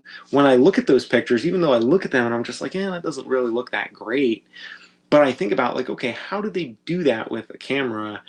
That's the thing that I'm just like, I guess I can't really talk a bunch of crap about that because I couldn't do that. Like some of the stuff I feel like I could, but some of the abstract photography is really, really wild. I saw something that was cool. It was a double exposure done with a Fuji camera. That kind of got me into doing double exposures a little bit around the time my wife was in the hospital. And it was this thing that I saw. Okay, it wasn't the same photographer. Definitely like he used double exposures to kind of like, but just moving it slightly, like ever so slightly, so that it looked like almost, it made it look like a painting. It was just two exposures, but with just a slightest offset, so it looked like, I just repeated myself. Yeah, so it looked like a painting. It just, I mean, even still thinking about it, I'm just like, how did he do that? Like, blew my mind. Yeah, so that kind of stuff I appreciate a little bit more, but again, that you could probably trace that back to the same, thing that, because of the fact that, because trace that back to the fact that, I also like photography. Scott's wild camper artist in Belgium that paints with their own poop. Got it. Sean Kim says, thank you for answering my question, plus more. Always happy to give more answer than anyone's ever looking for. More questions. What's my wisdom in gaining Instagram followers? So thank you, Sean. I do have, I'm hovering between 10.7 thousand and 10.8. So at the risk of not giving you a satisfactory answer, I'm going to tell you at least what I know and what I think. With Instagram, I think a lot of it has to do with the time and the effort that you put into it and cultivating a value around the work that you're doing and being active and interactive. It's just like on YouTube. If you want to grow fast, you do collaborations with other artists and you are super active and you drive, and like that's the basis. And I think one of the reasons why YouTube has grown for me, much more significantly, like this time last year I had like 250 subscribers, and now I've grown by like 1,000% or something. More than that. Probably 2,000, more than 2,000%, right? And my math is getting better. But my channel has grown a lot, but it's because I've put so much more effort into this than I had at any other point beforehand. And I think a lot of it is laying the foundation, doing the work before the work, building a community of people, and I think knowing who it is that you want to serve through the work that you're doing. It's the same type of idea as with, kind of what I laid out when I was talking to Samuel earlier about the photo project. It's like you got to know who it is that you're serving, what it is that you're shooting, and try to offer that that service in as many ways as you can. And being consistent is certainly one way to grow. And frankly, the part that you might not want to hear so much is that it's much harder to grow on Instagram now than it was when I gained the bulk of my followers, which was all before the algorithm. Because like even now, like a really high performing photo will get like maybe 200 to 300 likes, whereas before a really high performing photo that I had would get I easily like 500 to 600 would be like a pretty moderate one. And when I would have a photo that did really well, I would be, between 800 and 1,000. And then once they implemented the algorithm, it's like everything just went downhill from that point. And I think that those who are already large enough maintained like kind of, the event horizon, right? Like where you kind of get beyond the pull, that gravitational pull, and you can get out. But if you're not big enough, you just got sucked into the black hole that was the Instagram algorithm debacle. And like I've seen people, the follow unfollow thing, it's complete crap. And what I found though is that, and that's why I've kind of been hovering back and forth. Like I'll be at 10.8 for a while, and then I'll lose followers, and then I'll gain some more followers. And most of the followers that I've gained on Instagram have come from YouTube. And they're people who, at least I think, genuinely have made an effort to follow me specifically because they have some knowledge or appreciation of me, and they want to follow me. And like that has definitely. Oh, hi Mario. I didn't even. I saw that you checked in a little bit ago, and did not say hi to you. I'm glad you're here. That whole follow unfollow thing is just, it's unfortunate. And what I've started to do in the way that I measure my following is I try to, and it's different for different platforms, and I would suggest at least focusing on one platform at a time. And what I have done is I've put the most effort into this platform here because there's a community of people that I talk to, you guys, that I have some awareness of your interests and your focus. And so when I'm making videos, more or less. You know, we're 93 minutes in, and there aren't too many other people that are going to see this. So these are like where all the insider secrets come out. Um, you know, like where the person who's just clicked on my videos for the first time, maybe I wouldn't necessarily say this to them, but like if they're here watching, then you know, whatever. You're an insider just by being here, I guess. But like those of you who actually spend time with me, you are the people for whom I make videos. Because you're the people that spend time with me here. And so when I'm envisioning a situation or an explanation, it's like, oh yeah, I'm making this video for Mario, or I'm making this video for Tiff, or I'm making this video for King Yuzi, or for, you know, any you other folks. Like it's always like that personal connection. And the bottom line is there's enough people out there, not to say that you are not unique and special, but there are enough people that have similar feelings or similar profiles for what they appreciate, that they feel like I'm making my videos for them too. And then that's why they follow, and that's why they subscribe, or that's why they, you know, wind up joining and connecting. And I think that the same holds true for Instagram, but I think largely the platform has changed a lot. Like platforms change. Um, and one of the reasons, so perfect example, you know, um, perfect example is, well, yeah, let me address what you just said there, Tiff. I agree with that too. You know, Tiff says, I believe if you're trying to make a name for yourself in photography where you want followers, consider making yourself known on YouTube, if only just to talk about your process and your gear. Hello, case in point. Yeah, that's totally, totally agree with that statement, because YouTube is searchable. Right, YouTube is one of the places where they benefit from you being discovered. Like the Facebook model is all about you having to, like, they give you a little bit for free, but ultimately like they're doing you a favor. Here on YouTube, you're doing them a favor, and their money comes from people discovering you. You know, so I personally think that YouTube is the platform that I'm most excited about. But I think what it boils down to, one of the reasons, in addition to the searchability, I mean, like very few people go on Instagram to say, oh, wedding photographers, I want to see what, I mean, maybe if somebody is like about to get married, they're like, maybe they're going to do that. But how many people go on Instagram? At least I look at my behavior. I'm kind of extrapolating this. How many people go on Instagram and are like, oh, I want to check out this topic or that topic, you know, but on YouTube, I'll be like, oh, vintage lenses. Yeah, let me check that out. Or ham radio. Yeah, I want to see, there's people here, you know, whereas on Instagram is, for me, is much more like, you know, I made the mistake at one point when I was actively trying to grow my Instagram of following a bunch of people to get them to follow me back. And then I wound up with a whole bunch of followers that I was like, who are these people? I don't want these. So like, I am trying not to dump all these people just like out of hand. I mean, I've been following them for like a year and a half now, and I just like have all of these excess accounts, you know, all these excess accounts that I'm following.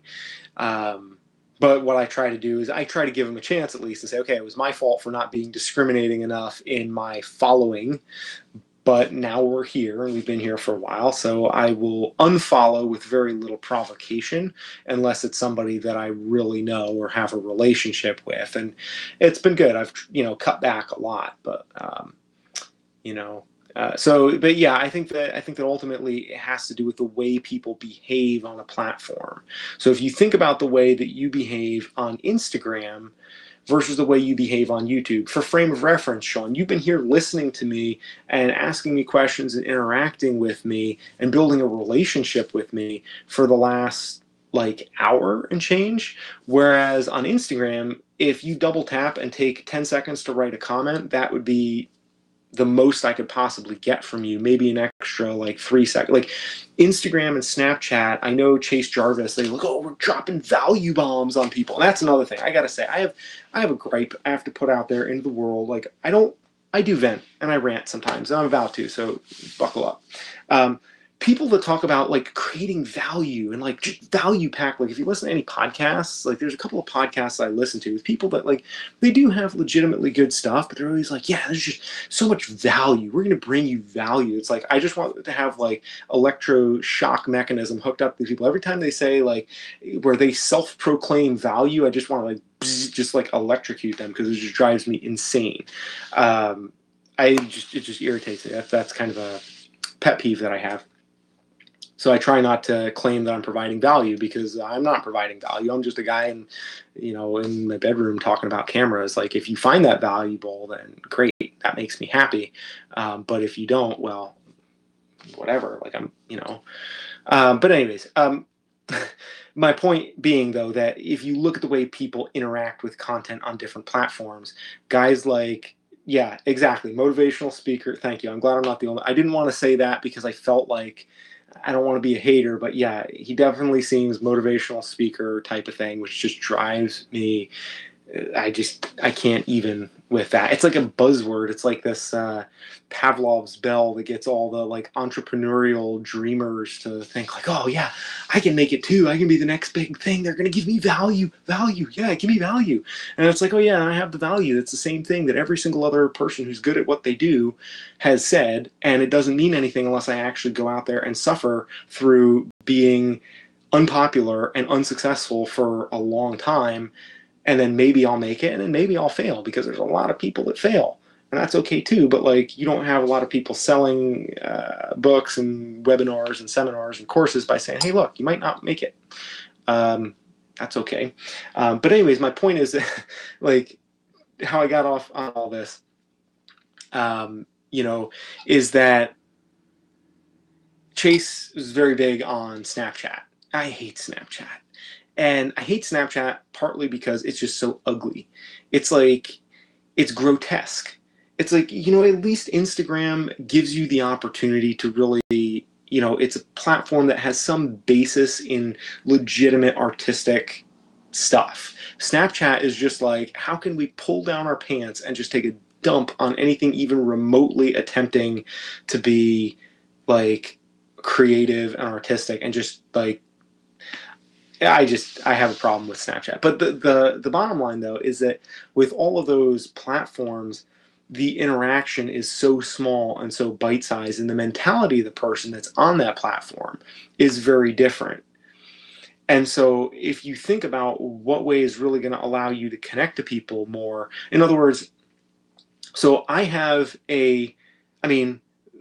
for example, I have my Patreon. So I have a Patreon page where I, print work, print photos, print photo zines, magazines, do early release of my documentaries, and like kind of inside, like you can see the rough cut and give me feedback on stuff that I'm still working on, which I have stuff that I need to work on so that I can happen. But like, on my Instagram, I have 10,800 people and change, and every time I've ever put out Patreon stuff, it's just like I've never gotten like a single patron or anybody supporting. Now, of the 15 people that are currently watching, I know at least 3 people on this live stream are people who are supporting my work directly financially, which that kind of relationship to where they've connected with me and know me and appreciate, and like we give and take that much to each other, that's a really significant thing.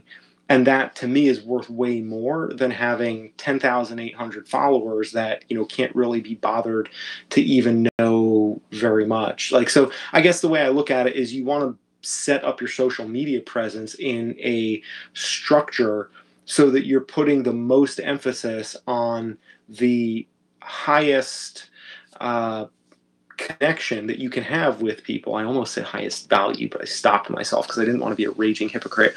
Where you put the most emphasis on the greatest connection and the greatest impact that you can have on people, and then let that stuff cascade down into other areas where they can connect, other areas where they can follow you. I have a Facebook page. I just don't want to pay money to get my posts seen on Facebook. On Twitter, there's a handful of people.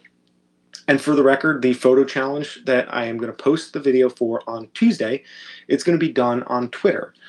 Twitter and via email for people who hate Twitter. And I am going to make I have a second Instagram account, a pirate account, that is going to be just so that I can have like a scrap account on Instagram. But like, you know, I wanted to do the photo challenge on Twitter because I wanted to have some place where it's a little more conversational, where there's like platforms, social media platforms are like places. They're like different buildings or different restaurants or different homes. It's like there are some people's homes you go into, you take off your shoes. And if you don't take off your shoes, it's like, ooh, and then there are other people that's just like, yeah, come on in. Like, yeah, you don't have to take your shoes. Nah, don't worry about it. There's different houses, you behave differently, and it's like different platforms, you behave differently. And so you have to think about who are you, what feels most authentic to you, what feels the most important or that you really want to give, where you feel like you can give the most to other people. And some people legitimately are able to do that on Instagram because they can do that. I think the worst thing you can do is to not have a clear sense of what you're prioritizing, and you just try to do everything and you get distracted by different things. Because I guarantee you, a lot of the people who follow Peter McKinnon on Instagram, like myself, they followed him because it was like, yeah, oh, I've seen you on Instagram, or I've seen you on YouTube. I guess I'll check out your work on Instagram. And even still, like, I don't really spend a lot of time looking at his Instagram. Occasionally, I'll watch a couple of segments of his story at the top, but I don't seek his work out. I don't really go out of my way to interact with him. So, deepest connections, deepest relationships, wherever you feel like you can do that the best, that would be my advice. And let the following come with the work that you put in, so let's see. Oh, yes. Thank you, Tiff, for reminding me about that. Another good reason why the photo challenge will be at home on Twitter is because they are upgrading their word count. That will also be really cool. And so, what we're going to do you guys want to hear about the photo challenge, or should I wait? Maybe I should save it for the video on Tuesday because I don't want to like spoil it. But the bottom line is that if we have a place where we can post our work where we're not going to feel so, bound. Okay, so we got one for save and one for we got a spoil and a save. Okay, well, AJ, you can say spoil it a few times, but that still only counts as one vote. Yeah, well, I promised secret access. Oh, that's true. I did give you guys. I promised some secret. Okay, well, you know what? How about this? I'll give you secret access to the hashtag. You ready? Secret access to the hashtag, but I'm not going to tell you what the challenge is yet. The secret hashtag is LV Photo Challenge. Good idea, King Yuzi. I will put it on Patreon. That is perfect. King Yuzi, you should be my agent. How about that? Yeah, I'm going to post for my Patreon supporters. I'm going to post the photo challenge. Yeah, I think that's one of the reasons. I think that was Jason that said that. Yeah, I'm okay with Twitter. I have only 10 followers on there. And that is exactly why I want to do this challenge on Twitter, is because I know I didn't want to mess up my Instagram with like practice shots, but like I've been posting a bunch of stuff, and like me and Tiff and King Yuzi were always like, going back and forth on Twitter, because like we always post, or at least I always post a lot of stuff on there that I don't post on my Instagram, because either my Instagram is kind of busy on a specific topic that I don't want to break the continuity, or because I'm just posting stuff that I'm like, I don't know if I like this or not.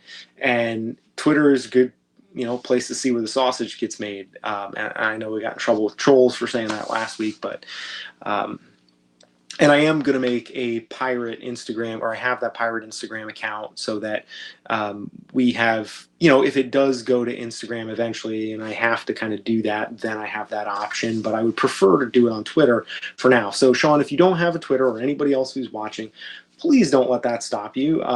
The hashtag is LV Photo Challenge. LV Photo Challenge is the hashtag. LV, like Living Vertical, and Queen of San Joaquin, I am at Living Vertical.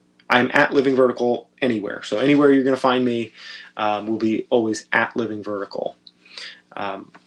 And LV Photo Challenge. yeah, you guys can, like, that's the awesome thing. Another thing that I've noticed that's been really cool, this is where I feel like there's a part of me that feels excited that I'm being successful in what I'm doing on YouTube, is that what I've noticed in more of the videos is that you guys are talking to each other. Not even just you guys specifically, but like people who watch my videos are commenting to each other and they're having conversations. It's not like they're coming to me and being like, oh, we want to know what you think. I mean, I love having these conversations with people, but it makes me feel like, whoa, like there's a community thing happening here. It's really neat when I see people talking amongst themselves and engaging and finding commonalities. And that's one of the things that's kind of starting to happen on a micro scale on Twitter. And I think it's going to be really cool with the photo challenge starting up next week, because, it's hard to take that less serious approach to the work, and Mario, I think you're on there. I think I follow you on Twitter as well. But yeah, it's nice. It's just a nice way to be able to post stuff, to interact with other people and not have it be so, not have it be quite so formal, or, where you can let your hair down a little bit. I think that's a nice way to be able to do things. Let's see, it's 10. Don't mind me, I gotta take some drugs here while we're talking. You guys can go ahead and keep trading your Twitter handles. I'm gonna take like $10 worth of insulin here. That should be good. Almost inhaled my pen cap.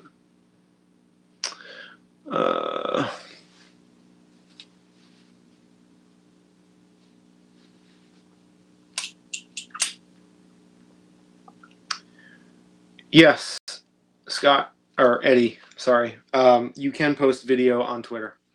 I think you can only post like 1 or 2 minutes of video clips on Twitter, but if you would like to, and actually, since you do mostly video stuff, what I would recommend is, and I should have said this at the beginning of the video, where we had more likelihood of more people watching, but yeah, that is secret access. There's not a lot of people that get to see me take my insulin. I'm pretty slick. Most of the time, most people don't see it. But like, if you shoot video and you want to participate in the camera challenges, like, use an iPhone and practice making videos with, or a smartphone of some sort, and practice making videos kind of, as part of the camera challenge on the down low. You can do that on Twitter and do like little 30-second shorts,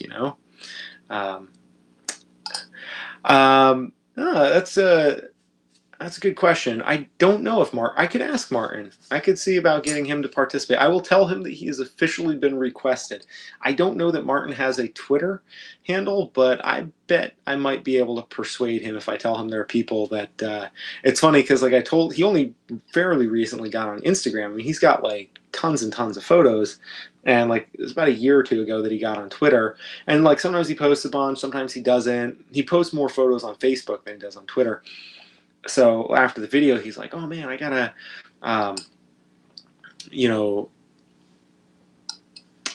he's like, yeah, I gotta get on my Instagram game. I gotta step that up. So I know that being featured in that video, it has inspired him to kind of step it up with his Instagram a little bit more so. And I think that the same might be true if we could convince him to get on Twitter and join us for the photo challenge. I think that would be that's a really good idea, Sean. I'm gonna see if I can do that. Tiff says, good evening, Carl. Yes, a little bit of insulin talk is always good.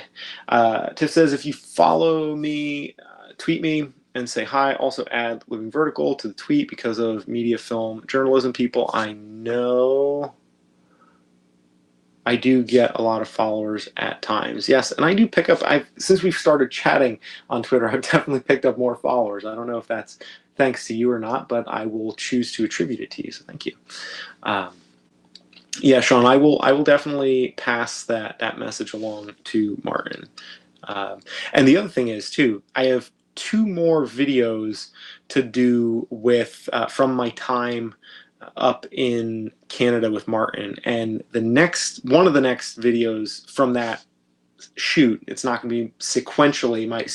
My next video is going to be the photo challenge video.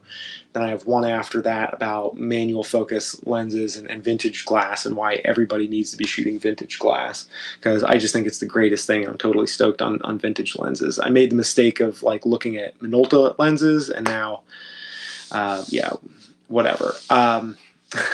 So anyways, but the next video that I'm going to do from my series with Martin and his family is one of his dad, talking about kind of his dad on photography. And like we go off on like a little trip and we're shooting like glaciers and stuff. And his dad is amazing. I mean, Martin is amazing in his own way, but like Martin's dad is amazing in a very similar way, only he's like got some old man credibility to like add on top of that. And he's just a really phenomenal, really phenomenal guy. Like, I'm just so excited that I get to like share my friendship with Martin and his family. You know, somewhat. King Uzi says, my vintage lens didn't work out so well for me the other day. Oh no, I am so sorry about that. That breaks my heart a little bit, because I have had that experience, maybe not the exact same experience. I don't know if I'm remembering your situation exactly, but I definitely bought a lens that had all the aperture controls were electronic, rendering it perfectly useless unless I wanted to shoot it constantly, like wide open. And it was just incredibly frustrating. And I was like, because I was looking forward to it so much, and I put it on my camera, and it was a Canon lens, and it wasn't the FD. It was one of the like the EF, I think, mounts, if I'm getting my alphabet soup right there. Yeah, I will pass along these greetings to Martin. I know he will definitely appreciate it. Yeah, Martin is, and his dad is the same way. Like, they're just like, oh yeah, like, why would I get a new camera? Like, this one's not broken. Like, I really don't know when he is gonna ever get a new camera. I mean, he's every time I see him, literally, I'm just like, surely the camera has to have broken by this point. Come on, like, get a new camera. And nothing doing. Not yet, so I'm going to keep bugging him about it, and we'll see. Eventually, I mean, he's going to have to get it. Like you said, it is a 9-year-old camera, so it seems like it's about that time for that to happen. And I really wish there was a way to live stream with my GH5 so that I could like be on my phone and get comments on my phone, and I have my camera over here instead of having to go back and forth. It's like crushing it. Oh, okay, yeah, King Uzi, the adapter made it too far from the sensor, so no infinity focus. I gotcha. Yeah, I was right. Yeah, being happy with your gear, like that's crazy. Imagine that. Like, that's such a strange thing as a photographer who's actually happy with their gear. Like, that's wild. Yeah, Mario says, I have a vintage Nikon 51.4, except when I bought it, it was new. Oh, that still counts. That still counts as vintage. Sean says, I'll have to think about getting on Twitter. It took me months to think about getting an Instagram account, but I'd love to join the challenge, so we shall see. Yeah, go for it. You know, there's really not much to it. It's pretty simple. You don't have to follow a whole bunch of people. You can just follow those of us that are on here if you wanted to, and then that way it would just basically be like your photo challenge app, and that way, you know, it doesn't get too busy, and everything that's on it is going to be pretty much relegated to what's going on. So that would be my suggestion. You know, yeah, I like Flickr in some ways, just because of like being able to upload stuff there, and the communities that are already in place, and like there's a lot of good stuff about Flickr, but the app is just too clunky, and I want it to be someplace where we can easily kind of go in and converse, where it's very direct and back and forth. And I feel like Twitter does a really good job of making conversations very direct. Well, there's not a better way to say that I know of. You know, just kind of simplifying the whole conversation thing, where it's not like notifying, you know, people of comments and stuff, but you can really kind of look at stuff in more real time ish, and you know, makes the interaction part better, I think. After that video, I thought of taking out my Nikon Coolpix L120 and a bunch of numbers that are fading off the screen. Yes. Use laptop webcam for streaming and browse with the phone. I wonder if I could do that. That's an idea. I could look into that, although I'm hoping that pretty soon. Well, I don't know. What I had been doing up till this point is I've been doing the reverse, where I was using my laptop for stuff, but it's just easier to kind of set up the camera on the tripod, have a little bit more control with the lighting and all the rest of this stuff. That's what I've been accustomed to, but I'm open to the idea of using the computer. What I really like to do though is, I would really like to be able to use the GH5 for live streaming. That would be really handy, but that requires a fairly costly piece of hardware that I'm not keen on investing in right now, but at some point I think. Tiff says, I like 500px better, plus Flickr has my account hostage because I can't remember my email password. That's a bummer. Scott's Wild Camper, I left Facebook because I got a lot of people wanting me to sell their knives. Also, a lot of Asian women wanting to become friends. Guess I got a lonely face. Well, yeah, Facebook has definitely become a little bit. Facebook is a weird place. Like, I used to like. Oh, that's a good idea, actually.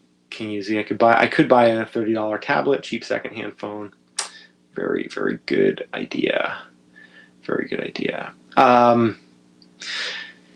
Yeah, I'm not crazy about Facebook. Like, I have a Facebook page for Living Vertical, but I don't have, like, I have a personal page, but I almost never log into it or check anything on it just because I'm sure everybody is aware of how, yeah, Facebook does suck. It's like everybody came along and pissed in the pool, and now nobody can really swim in there without getting kind of icky. There's just too much. It's either vapid nonsense or just black hole of despair. That's a great way to put it. And Twitter is a little bit like that too, depending on who you follow. But I feel like it's a little bit less tentacly. Like, Facebook is like, so like, they'll come and like get you wherever you are. Those posts that you just don't want to see, and those people that you don't want to be connected with, like, I don't know, they just pop out of the woodwork. Twitter is a little bit more, and it may change now that they're upping it to however many 280 characters, but I got off Facebook just because, like, I'm not interested in arguing about politics or social issues with people. It's like, I really have zero interest in those kind of arguments. I have, plenty of views and beliefs, but,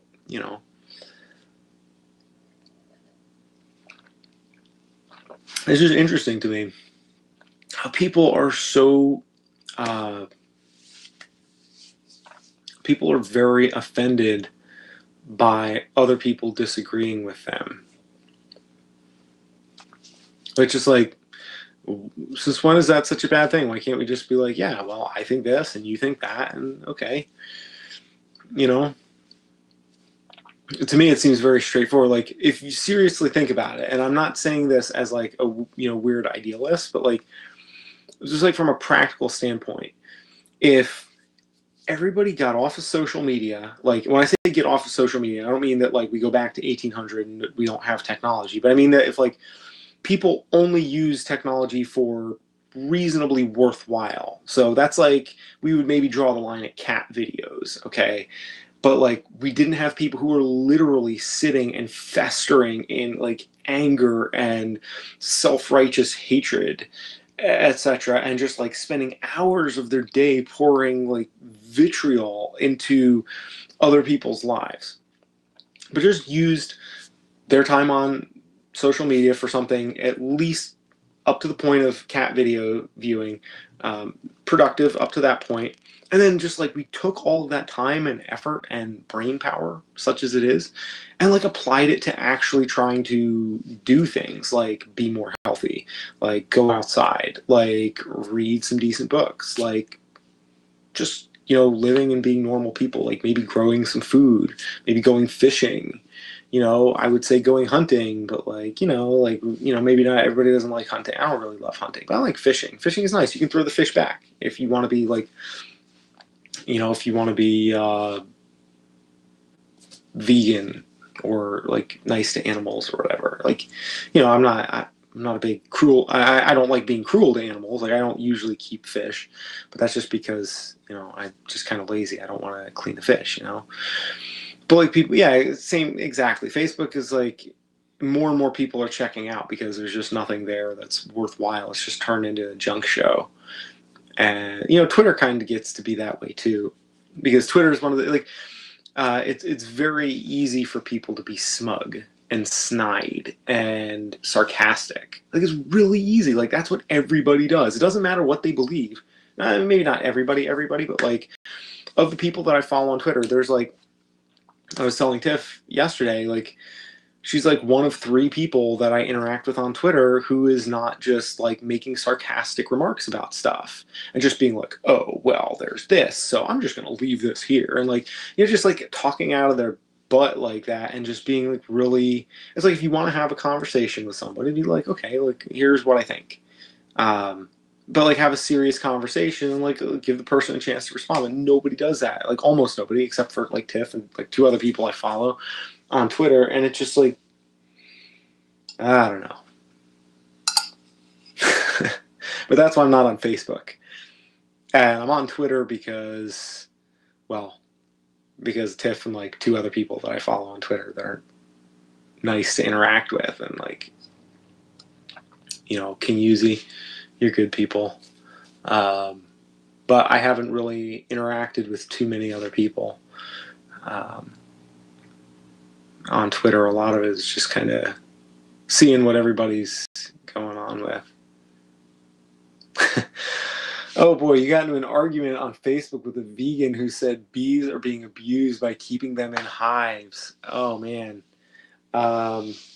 Yeah, I don't know where they think bees typically live, but bees live, generally in a hive. Maybe they don't live in a manicured, like nicely kept, professionally built hive, but I've run into a few colonies of bees in my time, and pretty much they all are from hives, or they live in hives. And yes, Tiff, I'm assuming that your warmth inside is relative to my comment that you are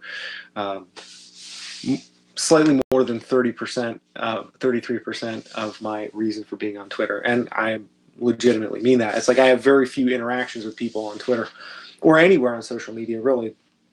Not a lot of people actually want to converse. And that's one of the things I like. Oh, Samuel would like me to tell the story of how I made the photo of the teepees at night that I have for sale on the website. That is a picture from Standing Rock. So last year about this time, my buddy Chris, who I've made some videos with him back when my channel and my videos were Adventure RX, when that was like the vlog brand, we were doing like climbing stuff.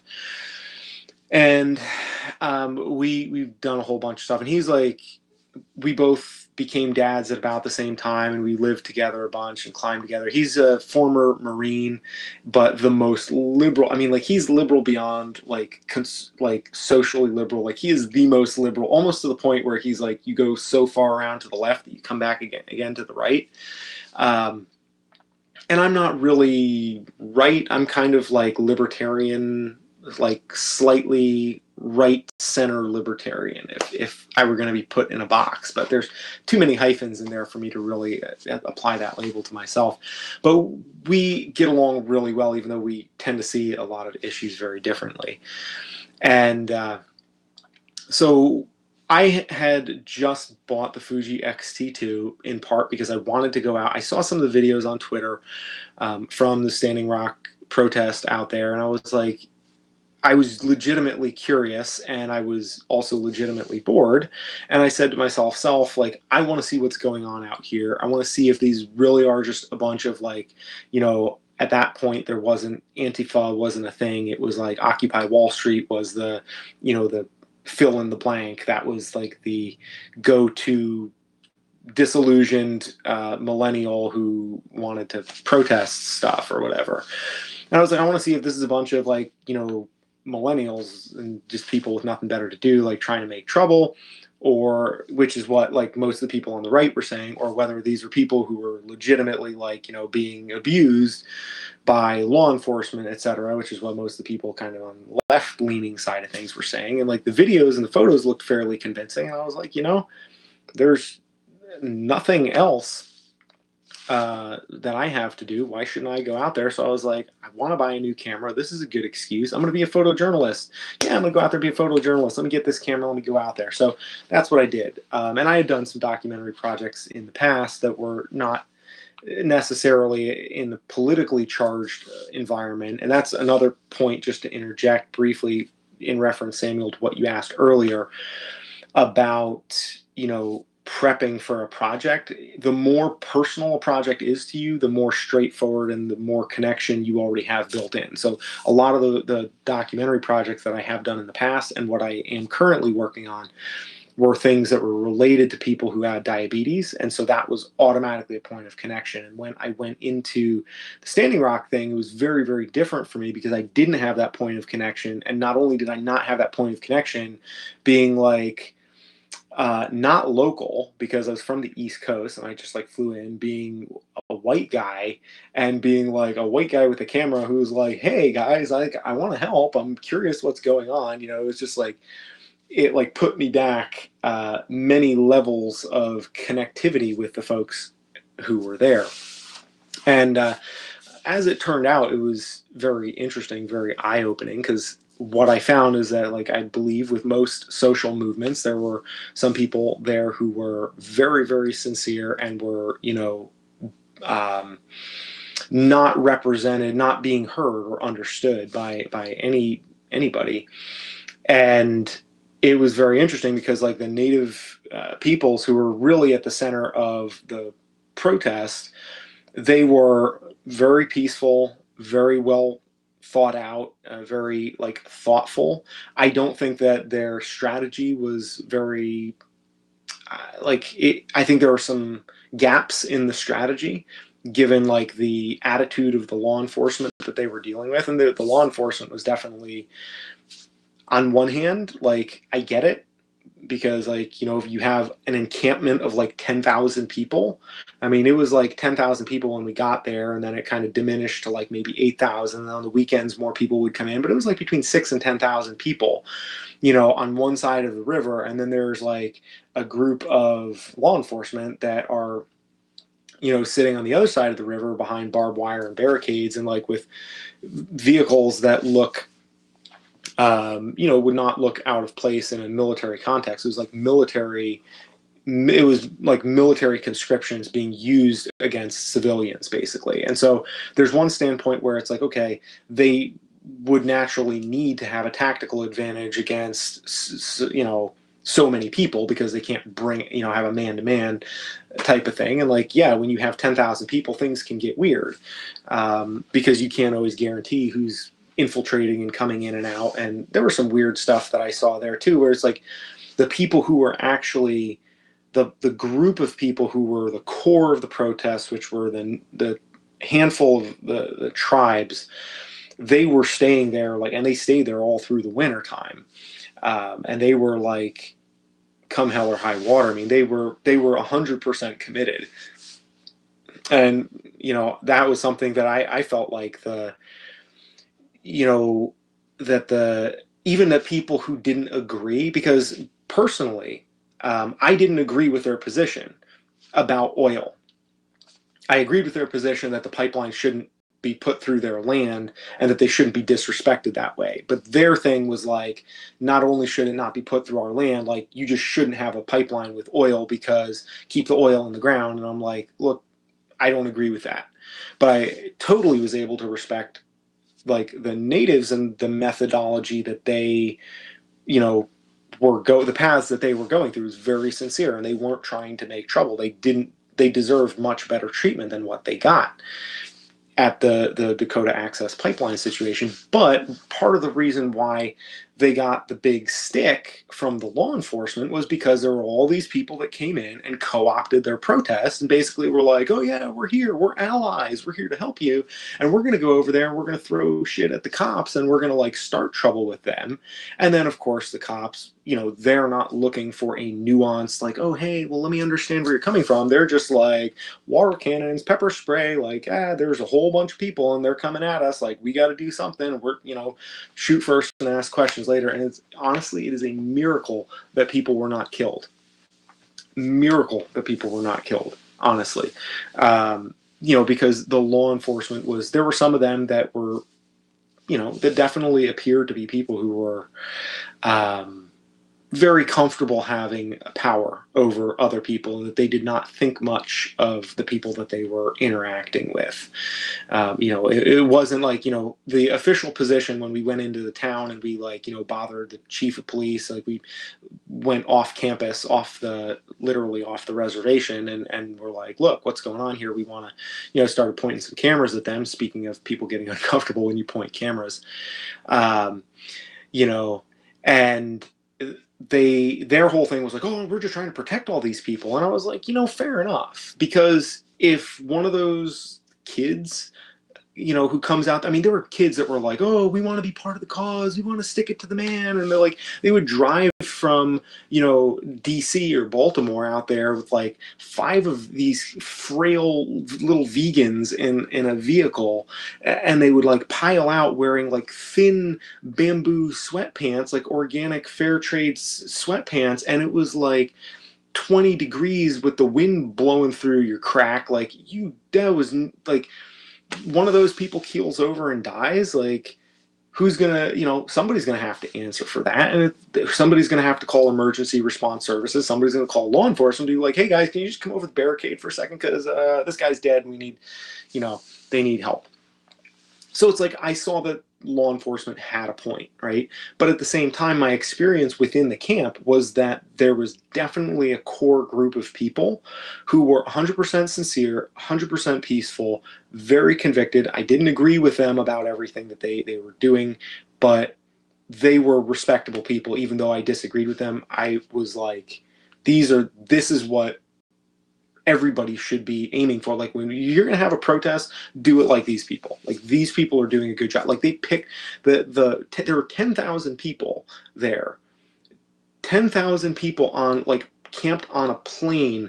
It was like the biggest gathering of native tribes since like the 1800s. There were tribes that came together in that encampment and literally like squashed beef that they had had since the 1800s. I mean, it was really impactful, and I was totally an outsider. I mean, what do I know about any of this stuff, right? Like, I'm just some idiot from Massachusetts wanted to test out the XT2 and was like, hey, I want to take pictures,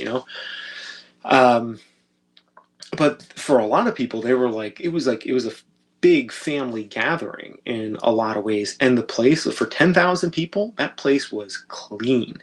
When I was there, what I saw we were there for a little over a week, it was clean. And I spent time in national parks, and a lot of time.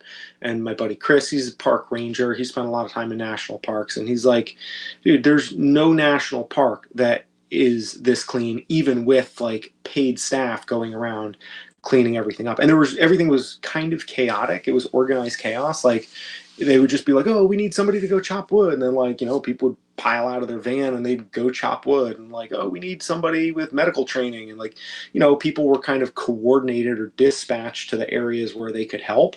But it was it was all fairly, it boggled my mind that things were as coordinated and as orderly as they were, given the complete lack of any real central, there was no person who was calling the shots. There was a couple people that, oh yeah, the Gold Tooths, everybody knew, Dallas and his old man, and Chase Iron Eyes, and a few that, there were a few people that everybody knew, mostly because they were the ones on social media that everybody was kind of seeing the bat signal coming from these, people, and they were like, oh, coming in there to help. But it was very confusing because of the fact that there were so many people who came there for, one of the direct actions that we had. They called it a direct action, like when they would go out of the camp and they would approach the barricade, or they would try to go across the river. One of the direct actions they had, it was a peace pipe ceremony. It was a tobacco ceremony, and they did this thing, and everybody, they prayed for a while, and everybody got a little bit of tobacco, and they did I don't know all the technical elements of their religious ceremony, but it was everybody. I'd probably like 600 or 700 people, something like that. Everybody standing in a circle, like dead silent. And then we walked out of camp up to the barricade where the police line was, and we didn't cross their line, but we walked right up to the barricade, and like everybody was dead silent. And I made a video about this too, and there's pictures. Like I made a couple of Standing Rock videos. That's when actually my channel started to grow. Is when I started talking about Standing Rock. And everybody silently approached the barricade. It was very peaceful, very orderly. And they actually had one of the LEOs, the law enforcement officers, came out from like their little kind of bunkered in position on the other side of the barricade. One of the LEOs came out and came across the barricade, and like they, participated in the ceremony with some of the elders, and they like talked, and it was like this weird standoff thing, like, but at the same time they were like, hey, we recognize that what you're doing is important, and we're trying to make the best out of the situation, and whatever. So there was an extension of some good behavior and some gracious behavior from law enforcement to the protest side of things.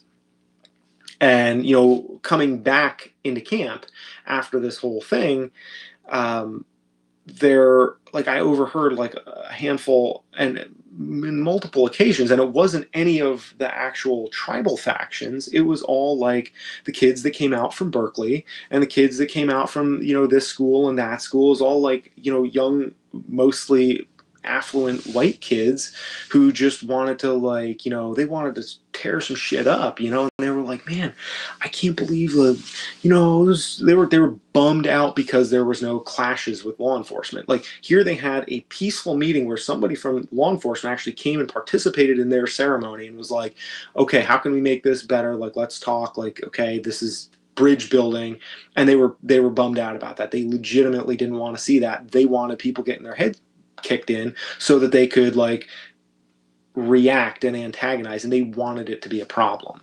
So there was definitely that element, but that element, which ultimately is what usually winds up steering protests, it's usually that element that takes control because that's the most visible, and that's the thing that people latch onto. So anyways, that's my general impression after an hour and a half of rambling. That's my general impression of what happened at the Dakota Access Pipeline protest. And I still don't agree about, with their whole premise about the oil. But, I think that what I learned, though, from a cultural standpoint, it's like, for me, I kind of said, okay, like, I don't really have an angle on the oil stuff and the protests. What really was more interesting to me when I went there was because I'm diabetic. Like there's no way in hell I'm getting arrested and having them take my insulin and I'm like die of like hyperglycemia in the jail cell. Because that was another thing, is like they were arresting people at various points, and I'm sure some of the people started trouble and deserved to be arrested. There were definitely people who got arrested who did not deserve to be arrested, and then if you got arrested, they were driving you like 3 hours away, 4 hours away to Bismarck, and leaving you in the jail there. So even when you bailed yourself out, you would still have to find a ride to get back to, your people and your camp or whatever. And a lot of the people that they were arresting were like fairly, were people, tribal members who were not very affluent, didn't necessarily have like cars, and were just like, yeah, we're going to come, back and forth. They were just kind of getting people, they were sticking it to the people that were there. Let's put it that way. So I was not eager to put myself in that position with my medical condition. And so for me, the story really that I started to focus on was really more about just like the people, and sort of like the cultural revival, the reawakening that was happening there. And so and the funny thing is, like, I wound up making friends the most with the guys at the security. So like they had their own security, which were just like guys, like normal guys who were just like, yeah, we're able-bodied and fit younger men. We're going to stand at either end of the camp, and people come in, we're going to check them in, we're going to check them out. We all have radios, we talk to each other. We look a little bit scary, but we're also like the PR guys that have to, like, when grandma and like a whole bunch of like her kids, drive into camp and they want to know where to go, we got to be friendly and tell them how to get to where they need to be. And like, if people come in and want to stir up trouble, we have to also handle them too. I mean, these guys did yeoman's work with what appeared to be fairly little training, but they were just all over it. Super nice guys, and the hardest job in camp. I mean, they were constantly going. And there were a number of times when we had outside parties try to infiltrate the camp. People who wanted to make trouble, basically. It's a complicated thing, and I don't understand a lot of the stuff that, there were definitely times, King Uzi, where I felt like that was the case. Without having direct knowledge of that, I think that, I can't say that that's necessarily accurate, because there were also local people that I spoke to after the fact that said that, there's a lot of stuff that, doesn't come out, and that there's, no matter how flat a pancake is, it's always got two sides to it. And I'm sure that that's the case. And I think that to a large extent, that as hollow a justification as it is, just following orders. And at the end of the day, like, if that was my job and I was a cop and I was on the other side of that barricade, I don't know how I would have felt about seeing, like, a whole bunch of people coming at me, and what I would do. I don't know if I'd stop and try to make friends with people that, wanted to throw shit at me, because there was definitely people there, and there was a large enough faction there. Again, not the people who started the whole movement, because to them it wasn't a protest. That to the natives it wasn't a protest thing at all. But it was like it got co-opted and taken over largely by other people who were not respectful. I mean, for example, like the Native American tribes, at least the ones there, and the way that they were, and there were like 300 tribes or so. I mean, there was a lot of folks there. They have definite rules and boundaries about like gender rules, and like these, you do this or don't do that based on like who you're related to and like where this is. And like, you don't just come in somebody's house, you don't just start talking. And like, there are certain areas where like, it's only for men, or like, women aren't supposed to wear pants around like the sacred fire, and like this, that, and the other thing. So like they have, their own culture and religion and rules and things that like they're very much aware of. And then like there's all these, and like I did a decent amount of reading before I got there, and I was like, okay, I would rather take a risk of being too withdrawn so that I don't step on anybody's toes, rather than going out there and being like, hey guys, I'm here to help, and like wind up making a jerk out of myself. But there were a lot of people, I was just kind of like, oh no, what am I can't believe I'm seeing this. Like, they would be doing some kind of a ceremony that was like very much a very personal, intimate, tribal ceremony. And then like, some, nothing against chicks with dreads, but like some chick with dreads from wherever like jumps in and starts busting out yoga poses like in the middle of their ceremony. And it's like, no, like that's not okay. I mean, it's not my deal, it's not my culture that they're infringing on, but it's like they made really clear, like, look, please be respectful of our culture, because it's not what, and like you said, it's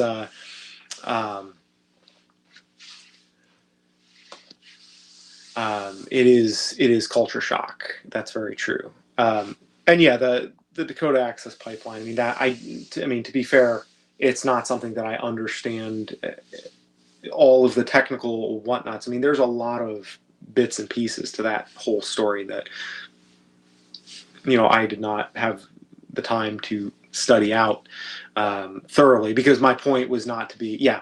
Anyways, so yeah, the photo itself. So I shot that like every night when we would go to bed.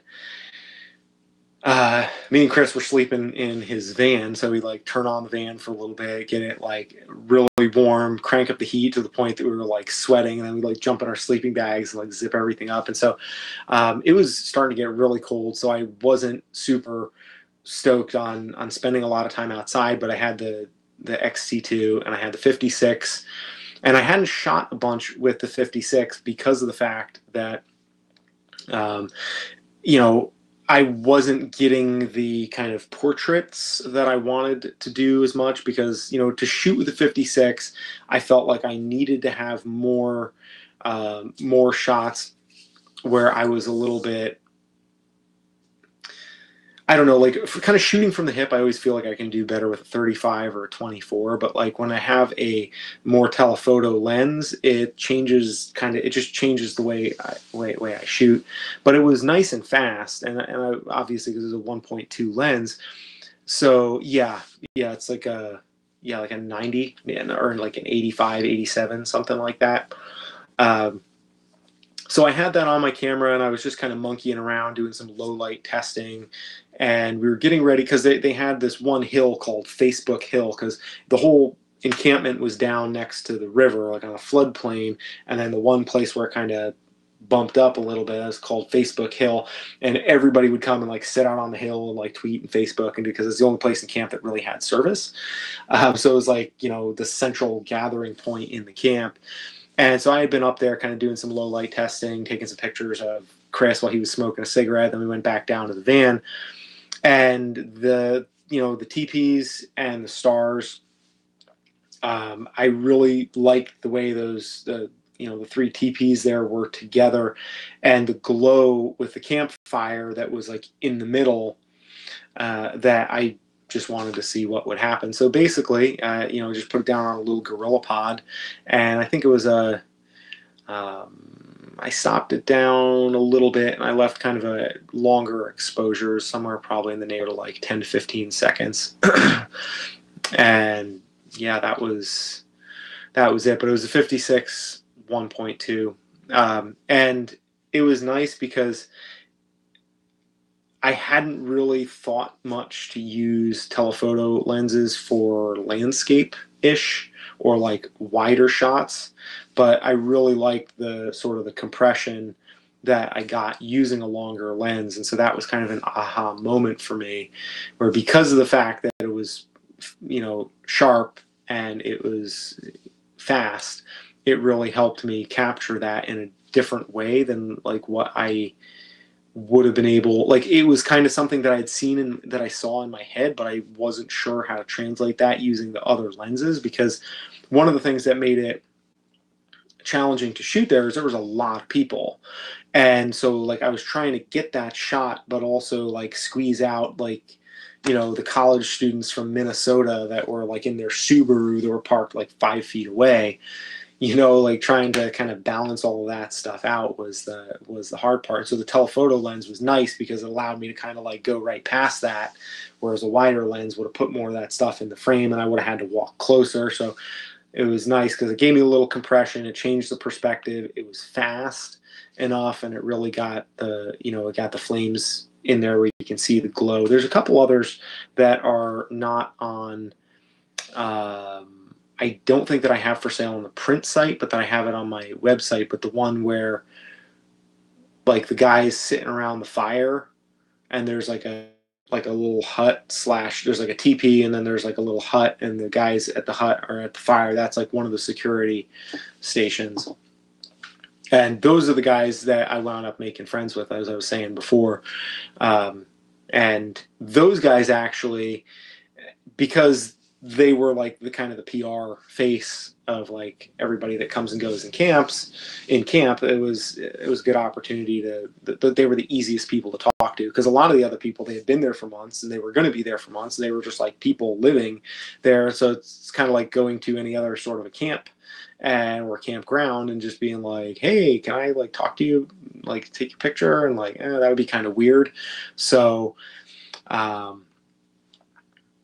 I pretty much focused on getting their stories, the security guys, which they were very interesting guys, very mature, very level-headed for young young fellows. I mean, they were like, early 20s, and they had kind of seemed to have their head on pretty straight, which, most people that age, I feel like don't have necessarily as much self-awareness as they seem to. And so it was nice to be able to interact with them. And I got them to let me, take some pictures of them. They told me a little bit about, about their lives. And like the one guy, and I forget his name off the Chester, I think was his name. He looked like really scary, but he was like the nicest one out of like all the groups. Like he had an eye patch, and he looked like a pretty scary guy. But yeah, he was super nice, super friendly, and like they were always like, it's like every conversation, everybody wanted to smoke a cigarette with you. They wanted you to give them a cigarette, and they wanted to give you a cigarette. And I was like the only person there who didn't smoke. And there was a large contingent of veterans who were there protesting as well. And Chris was a vet from the Iraq War, and so he was, he provided some really good opportunities to connect with folks there. And like honestly, like just in the same way that Martin took me around Oman when I was there, because Martin's also the guy that was in Oman. Like if you remember the photo series that I did for my time in Oman, he lives and works over there. Martin does. And he showed me all these places and kind of was a fixer for me in all these locations. And to a certain extent, Chris was like that, just like really laid back, affable personality that like he just like made friends with everybody so easy that it made it impossible for me to kind of relax a little bit and just kind of, and also for other people to relax so that I could, just photograph a little bit. And everybody was pretty cool with it. And, I was very careful to be, respectful in places when people were like, no, thank you. Or I tried to get a better idea. Like I tried to make sure that before I asked that I already knew that the answer would be yes. And if I thought that I might not get a yes, I would just, just go on my way or just, just talk and leave the camera out of it. Because a lot of those people, like they had cameras in their faces, like there were people coming and asking them stuff and putting cameras in their faces like all the time. And so I was like, yeah, if they're not really like, energetic or enthusiastic to speak about it, then so. Anyways, Sean is going, I'd like to say longer, but I wake up at 4:30 a.m. Ooh, I'm sorry to hear that. Oh, I didn't mean to do that. I'm sorry. Well, God bless you too, Sean. I didn't mean to delete that. That happened quite by accident there. Got a little bit, my iPhone got a little bit trigger happy on me. Sean, oh, I'm sorry, Sean. That was, oh boy. Whoops. Did not mean to do that. Oops. Yeah, Jason, the situation was definitely, everything that was, good night, Sean. I'm sorry about that. That was totally accidental. I will see you on Instagram, my friend. God bless as well.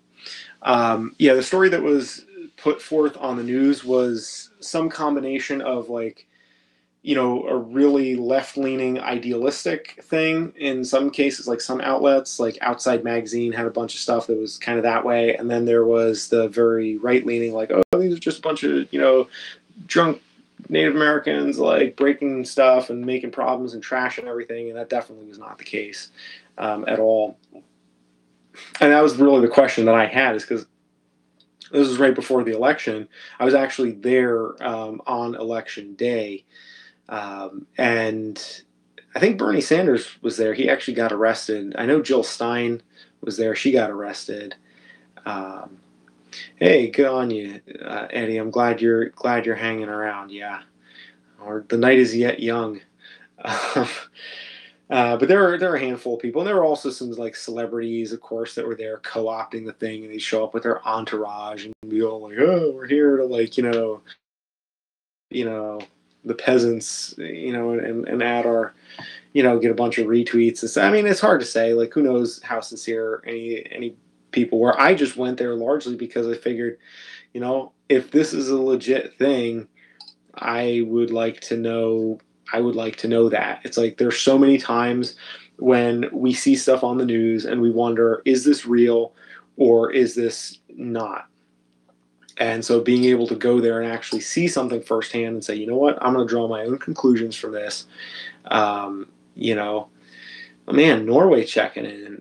Good to see you, free rider. Yeah, very cool. I'm always thankful for the commitment and the loyalty of my European counterparts. Much appreciated, you guys across the pond. I still got my coffee from earlier. But the funny thing is, I thought about this every time I heard somebody on talking about the retro styling of the Fuji X-T2s. When I was making friends with the guys in security, I really hit it off with this one guy, because he saw the camera and he's like, "Oh, is that a film camera? I really like that. It looks like a film camera." And so we got talking about, just because of the fact that, like, I was carrying a camera that didn't look like any of the other. Yeah, exactly. To quote a lyric, there is this real life or is it fantasy? Yeah, totally. But yeah, I was able to, start some conversations talking about the retro styling of the Fuji X-T2, and started breaking down for him like why I love this camera so much. And it was cool. It was a cool way to spend a little bit of time out there. And yeah, kind of sad. Like, felt helpless really to do much about it, because at the end of the day, it's like, these guys are right, but they're also kind of compromised by a whole bunch of people that aren't right. And you can't really separate them, because they need all the help they can get, so they can't really tell these people to go away. And, like, or at least in my opinion, I mean, objective right or wrong is not my position. Let's see. Camera body design needs an update. What sort of update would you recommend? Do you mean just the Fuji line, or do you mean cameras in general? Because I wouldn't know the first place to start with. Like, to me, I love cameras, and the more everybody shoots with smartphones and the more technology they put in the smartphones, the more I love I like the way cameras feel. I like them as things. They are things that I like. I like what they do, but I also just like them as things. They're things that I want to interact with in my life. They're metal and glass, plastic, and very real, solid. I mean, that's part of the reason why I love the vintage lenses. In fact, I found a thrift store near me, that aren't so expensive. But I'm going to go there and look for some vintage lenses maybe tomorrow. Eddie asks, at the risk of being obtuse, that's a good risk to take, in my opinion. Are vintage lenses just old, or is there something else that classes them as vintage? Good question. I don't think I'm an authority on this. I know with cars, I think the idea is that, like, 25 years old or 20 years old makes it a classic. So maybe it's something in that range. To me, the way I look at it is, if it's something that I could find at a yard sale, or something that was made to go with a film camera, typically, is the way I would classify it as or discontinued. Yeah, that's a really good way. Yeah, certainly, because a lot of these companies have been, like, changed hands or what have you, as everything transitioned from film to digital. So.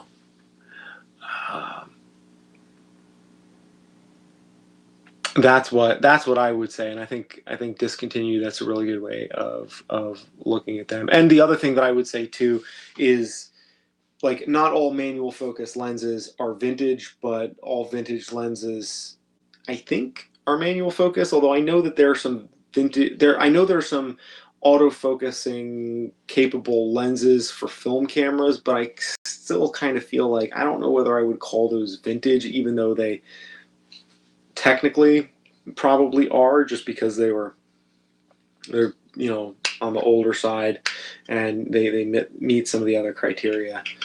But for me personally, what I'm looking for in vintage lenses, I'm looking for older, cheaper, made to be shot with film, and less predictable. So, it's like, I know that, like all the glass that you get now, pretty much, like regardless what system you buy it for, it's pretty darn good. There are very few, at least that I can think of, like pretty few lenses that are not pretty good. But the lenses there are less consistent. Like the older lenses are a little bit less predictable, and they give you a little bit more of a surprise. Like you don't know exactly what you're going to get from lens to lens. They have more character. Um, just ask if they look at it as furniture or not. That's very good. Let's see. Freerider says, to me, the feel in the hand and workflow through the buttons is most important. I like the timeless look where most camera makers go for anyhow. Agreed. That's kind of, I think Fuji's definitely hit that nail on the head too, Jason. Yeah, I don't know of too many thrift stores, Jason. I'm just discovering some here near my dad. Hopefully they will not try to rip me off, Samuel. I haven't experienced that yet, but hopefully, yeah. I haven't tried vintage lenses I haven't tried vintage lenses with autofocus at this point, because the adapters all require, like if you want any kind of electrical function on the vintage lenses, like with going through the adapters, you have to get a Metabones adapter, and the Metabones, which is a brand name, they're like $600, between $500 and $600. And to me, if I'm going to spend that much, I may as well just buy like a native lens or something. I'm not going to spend that. And the nice thing too that I like about, and I'm actually going to do a video next week about why I think native lenses are really a great idea. Everybody should be shooting them, is just because like you can take more risks with them, not only because they're cheaper, and so you can physically take more risks with the way that you handle them. You don't have to be so paranoid. But the fact that, for me, I'm not, like I mentioned earlier, I'm not a big telephoto lens guy. But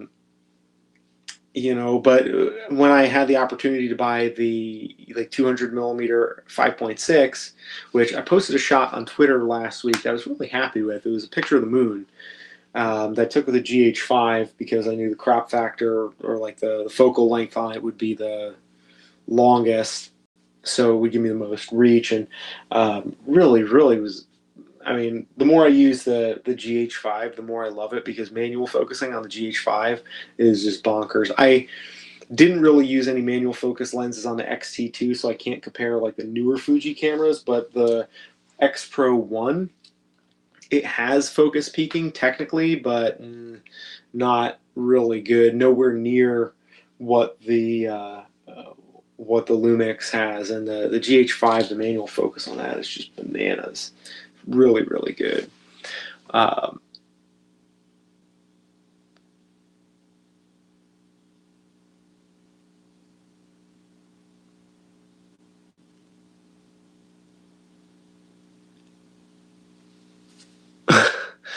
Yeah, well, there's that. That's kind of the way that I look at the King Uzi said, instead of buying a Metabones, buy 10 manual focus lenses for $150, or for $50 a piece. And it's like the same dollar value. That's kind of the way I look at it. And especially given the fact that the Metabones, like the electronics, they don't talk to the camera nearly as well as it would anyway. So it's not even a really good replacement.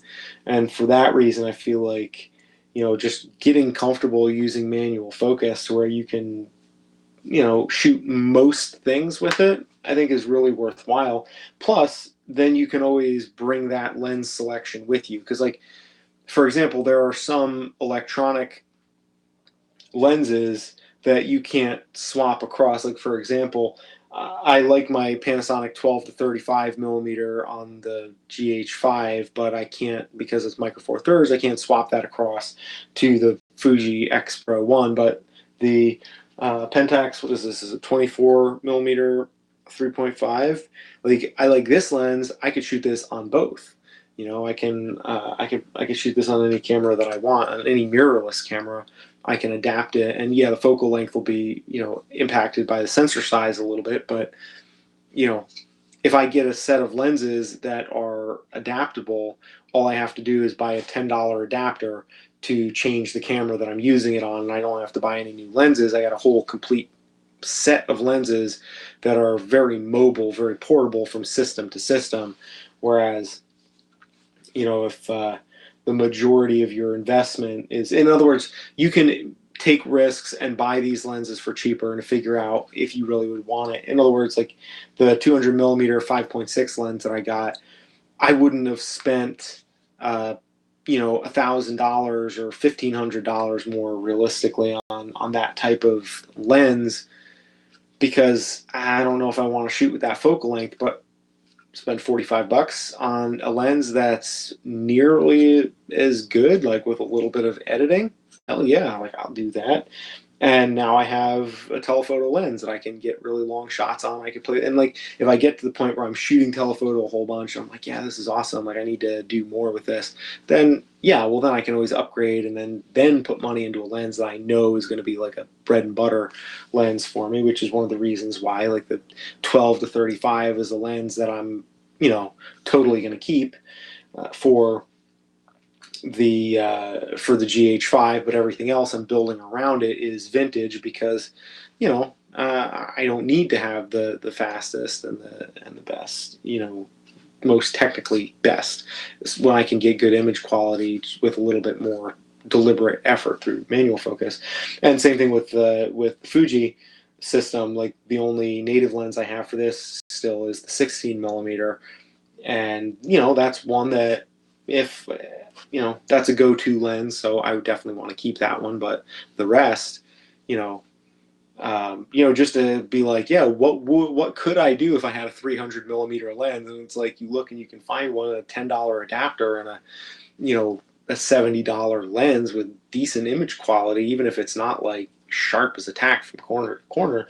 Like, you know, it's a 300 millimeter lens with a 2x crop, a 2x crop on the with the sensor. That lets you get some real. You can reach out and touch somebody with that thing, and that's a really cool feeling to be able to experience that for relatively cheap. And unless Nat Geo wants to pay me to go shoot grizzly bears or some such endeavor, I'm pretty happy right now with just being able to say, yeah, I think I want to shoot a little bit of this. I'm gonna try that. Yeah, let me look on eBay. KEH is pretty good. I got some lenses from them that I've been really happy with. So I know Angry Photographers like was down on them a while back, but you know, let's see.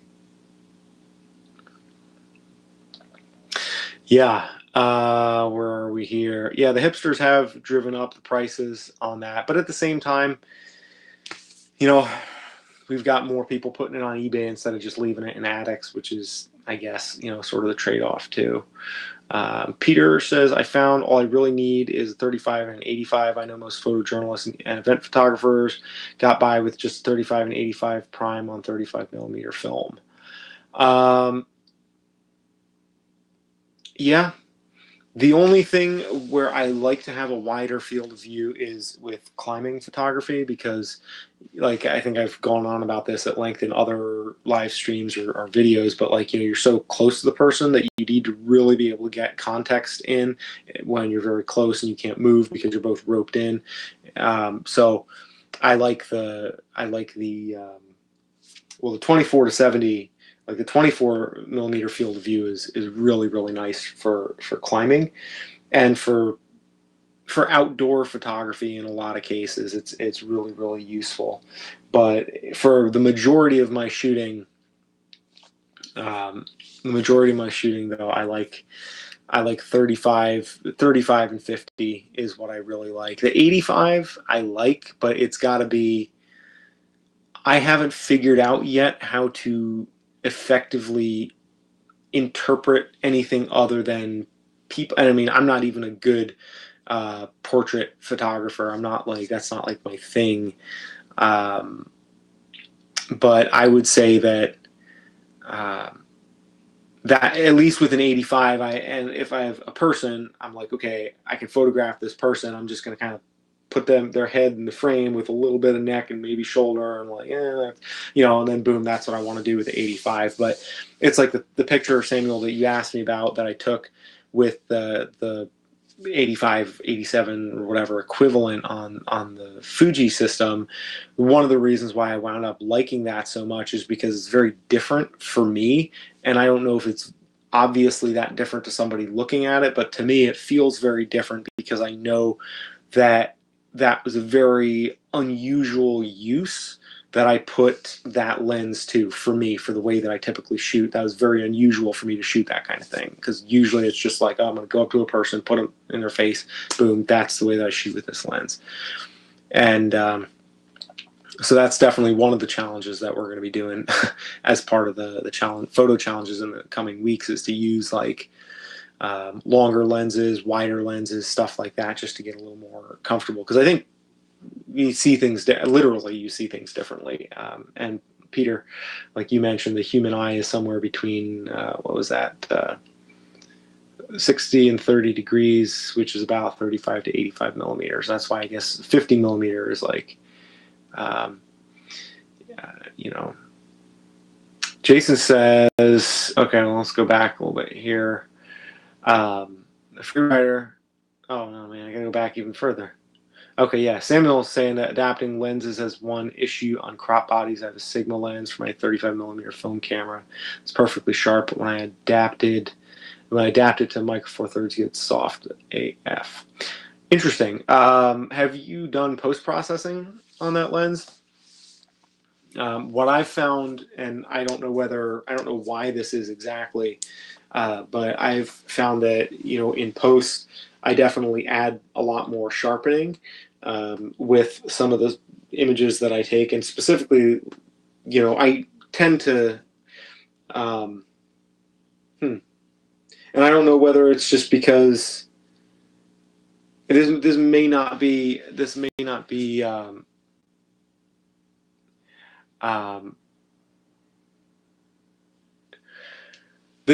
directly relevant to what you're saying, Samuel. But I think that to a certain extent, the fact that you can zoom into 100% and it gives you a little bit more opportunity to pixel peep. Maybe that's not your situation, but that's one possible explanation. The other thing is just that, like, I think that the film is higher resolution than even in the digital stuff, the digital sensors, and so it might be better matched to the resolving power of the glass. I don't know enough about like the engineering to really definitively say that, but what I have found is that in post I definitely have been adding significantly more sharpening if I want to get a sharper look, and stopping it down. And even still, like, it still doesn't get quite as sharp as like my X100F or anything like that. It's still behind that curve by a little bit. Yes, Queen of San Joaquin, you absolutely can compete in the photo challenge with a film camera. Ironically, like that's one of the things that I'm trying to do, is to make it so that everybody can participate in it just about. Definitely yes. Kinyuzi says, I want a decent telephoto lens. Nature photography. Dude, try the M42 lenses, the Takumar. I mean, they look silly. They're very phallic, I have to say. They're like, yeah, they're very phallic. At least that's where my childish mind goes when I see those. I'm just like, oh my goodness. But they're not that expensive, and for a 5.6 lens, they're decently sharp. And even shooting, like I've been shooting my 200 on the GH5, which is not a low light beast of a camera, and with a 5.6 lens, but shooting stuff at night, like I was able to get good focus. And I mean, obviously is using manual focus, but if you have focus peaking on your camera and stuff like that, it's good to go. And it's really, and there are some other longer lenses even than that are around the same price range. They're in the neighborhood of, they're in the neighborhood of like 50, $60. Scott, or I keep wanting to call you Scott, but Eddie says, I think 35 millimeter film has 8K of info. That sounds right.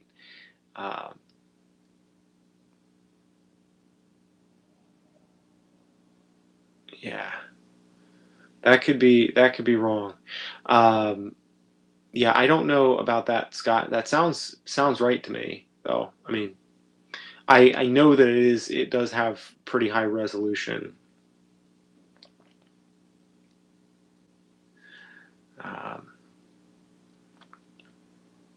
So you want 300 millimeter, but what? I know you've told me this before. Do you have a Canon camera? Can you use? I forget what you said you're shooting with, or did you make the move to Panasonic? I forget this stuff.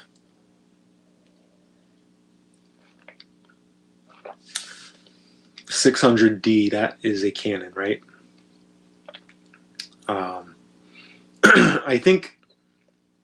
I think you can adapt the M42 lenses there. I don't know what the crop factor is on the sensor, but I mean there are some like really long. Well, yeah, there's that too. That is very, very true. Carrying a tripod everywhere. Oh man, there's so many times I'm just like, man, like there was this fat woodchuck. I think you mentioned this. You saw it because I posted it on my Twitter like a couple weeks ago. A couple Fridays ago, there was a fat woodchuck out there, and I shot him with the 200 millimeter, and it was like I could tell that the image was sharp, but there's a little bit of motion blur in there. And I was like, there's no way. Like, I mean, you can't do even with the IBIS. There's still a little bit of motion blur in there. I was like, oh, damn it. I was bummed. So 600D Freerider says has 1.6 image crop. So it's like 220 because that's the same crop as like I think 220, 240, something like that. So 200 millimeter lens gives you 240. So you need something that's like 260, 270, or like 300, like a 300 millimeter lens. And they have them. Like Soligor, I think it's called, is a company that made, or the brand. The Soligor, it made their some M42 lenses that get out into the 300 millimeter range. Tiff, you said you've been using your timer more. Do you mean like putting it on a tripod and using your timer to like go hands-free type of thing? Because that's definitely something I've been doing much more so as well. Yeah, that's for whatever reason I feel pretty willing to make that trade-off when I'm shooting nighttime stuff. And like that couple of shots that I got of the moon the other night, I was pretty stoked about that because it's like I just got home from school. I was like no energy for anything, but I was like, well, I want to take a couple pictures, maybe see if I can reach the moon with this lens, and came out much better than I expected, especially since that was my first real endeavor shooting any kind of, well, not my first, but I haven't done a lot shooting stars or any kind of night sky stuff with the GH5. And what I've done up till this point I haven't been super impressed with it, but I shot that on ISO 100 when I shot the moon, and it came out really, like, noise-wise, I was really happy with it. Thank you. I appreciate that. Yeah, I really liked it. Maybe wish that I had gotten like 300 as well as the 200, but or maybe instead of, I don't know. The lens that I've been really, really loving, but I haven't had many people around to shoot, is the 135. I got that Fuji. It's a Fuji M42 lens that I got for like $30 from KEH, and that thing is sharp. It's really sharp and just phenomenal. Like, it's not, it doesn't have quite the reach of, the 200, but it's got enough that it's just a really, really nice nice lens for like portraits and stuff like that. That's definitely a lens that I want to use more. Yeah. Anybody here shot with any Minolta lenses? I've been like lusting after some of those, you know. Yeah, that is very true. I have Samuel saying that if the lens is sharp enough, you can crop it like big time. That is for sure. I was watching Matthew Stern. He does like a lot of. I found his channel while fantasizing about vintage lenses, and Tiff confirmed it to me the next day or like a couple days after. And you know, his channel is really good. And one of the lenses he was talking about was a Minolta 45mm f2 lens, which I may or may not have gotten a really good deal on, and may or may not be on its way here, which hopefully will be here next week at some point. I figure it's like I deserve a break. I've been studying my face off. I need a lens I need to medicate myself with some lenses. But he showed in his video like how the lens was so sharp that he could just like crop and crop and crop. I mean, it was really insane. What we should do, you know, it'd be a really cool thing, to have like a lens bank for patrons. So that people who are my patrons, like we can like swap lenses and stuff like that, where I'll send you guys lenses and we can, although I don't know if that makes up for that, you know, that only kind of teases the gear lust. It doesn't scratch the itch, but maybe, you know, maybe that's something to think about. I know the American Alpine Club, they have a service like a library where you can go in their library online and you can order any one of their books and they'll send it back and forth to you like for free, which is super cool. I mean, in addition to all the rest of their stuff, you know, it's really good. Peter, good night. Thank you for taking the time to come on out. You know, yeah, shipping might get expensive if, you know, well, that's true. You're across the pond, so that might be a different story. Although we'll figure something out. You can figure that out. I'm sure you can do that. The Olympus Pro Zoom Trinity. What is that? Olympus is a line of lenses I don't know very much about, like in their elder years. I only know like the newer lenses. And even those, I mean, honestly, like, yeah, that would be cool. That would, but to be fair there, Mr. Freerider, you live in Norway, so you have a lot of interesting scenery to shoot that the rest of us that have access to the lenses, we got all the lenses, but we got nothing to shoot. I know, speaking for myself, like I'm just like, I don't know how many ways I can make fall foliage interesting. I mean, like, it's interesting, but like, you know, you've seen one shot, you've kind of seen it all. I know that's a terrible attitude to have about it, but you know, I would, you know, be pretty stoked to have some fjords and some cliffs and some, you know, Vikings intro clip scenery to be able to point some of my lenses at. So I don't know, man. You can't have it all. You got to have some sort of a handicap. Otherwise, it doesn't. Otherwise, it gets to be unfair. So Samuel, this is all in one lens. It's all a 7-14, f2.8, 12-40. Oh, those are three separate zooms that you have. Are those all like vintage lenses that are for your film camera, or are you shooting those? Because I'm somewhat unclear about what camera systems that you have, and what's that would. Are you saying that would be a great challenge, Queen of San Joaquin? And for what it's worth, if you guys want to start introducing yourself, just giving names, like I'm happy to call you by your name since I actually know you as people. Mario, yes, there are not many summits in the area where I am, and I'm assuming I'm making a stereotypical judgment of Norway, that it is that part of Norway anyways, that it must have better scenery, which I could be wrong about.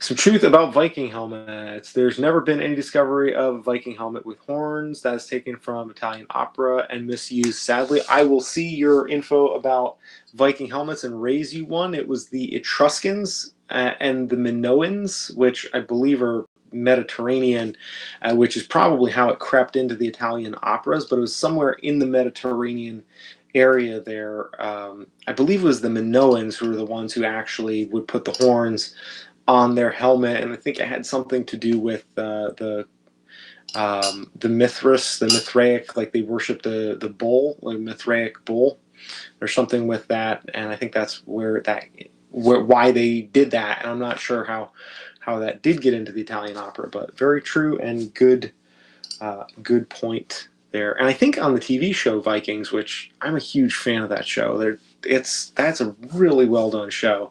I don't think I've seen any horns on the helmets. I think they have like different stuff. Not the best explanation, different stuff. But yeah, Queen, I think that making fall foliage interesting is an excellent idea for a challenge, and I think that will be part of the. Well, that would be something to incorporate if you want into the first challenge, because the first challenge isn't quite so creative. It's much more technical in nature. But I think that, yeah, I know I'm going to have to do that because there's not a lot else I have to shoot around here other than leaves. So I'm trying to make it work, trying to make it work with me. So anyways, I'm about almost finished with my coffee, thinking about clearing out. We've been chatting on here for a minute. No, it's not quite midnight. Wow, that's a lot of watch time. Like, I really appreciate you guys hanging out and sticking around. This is pretty rad. Yeah, Scotland has some amazing scenery. That is true. Having been there only once, but want to go back. Need to go back at some point. Alrighty. Hey, you have a good night, Samuel. Thanks for joining. Glad you were able to make it. I'm glad you got in here. Yeah, my area is pretty in the fall. You know, it is. It's just, you know,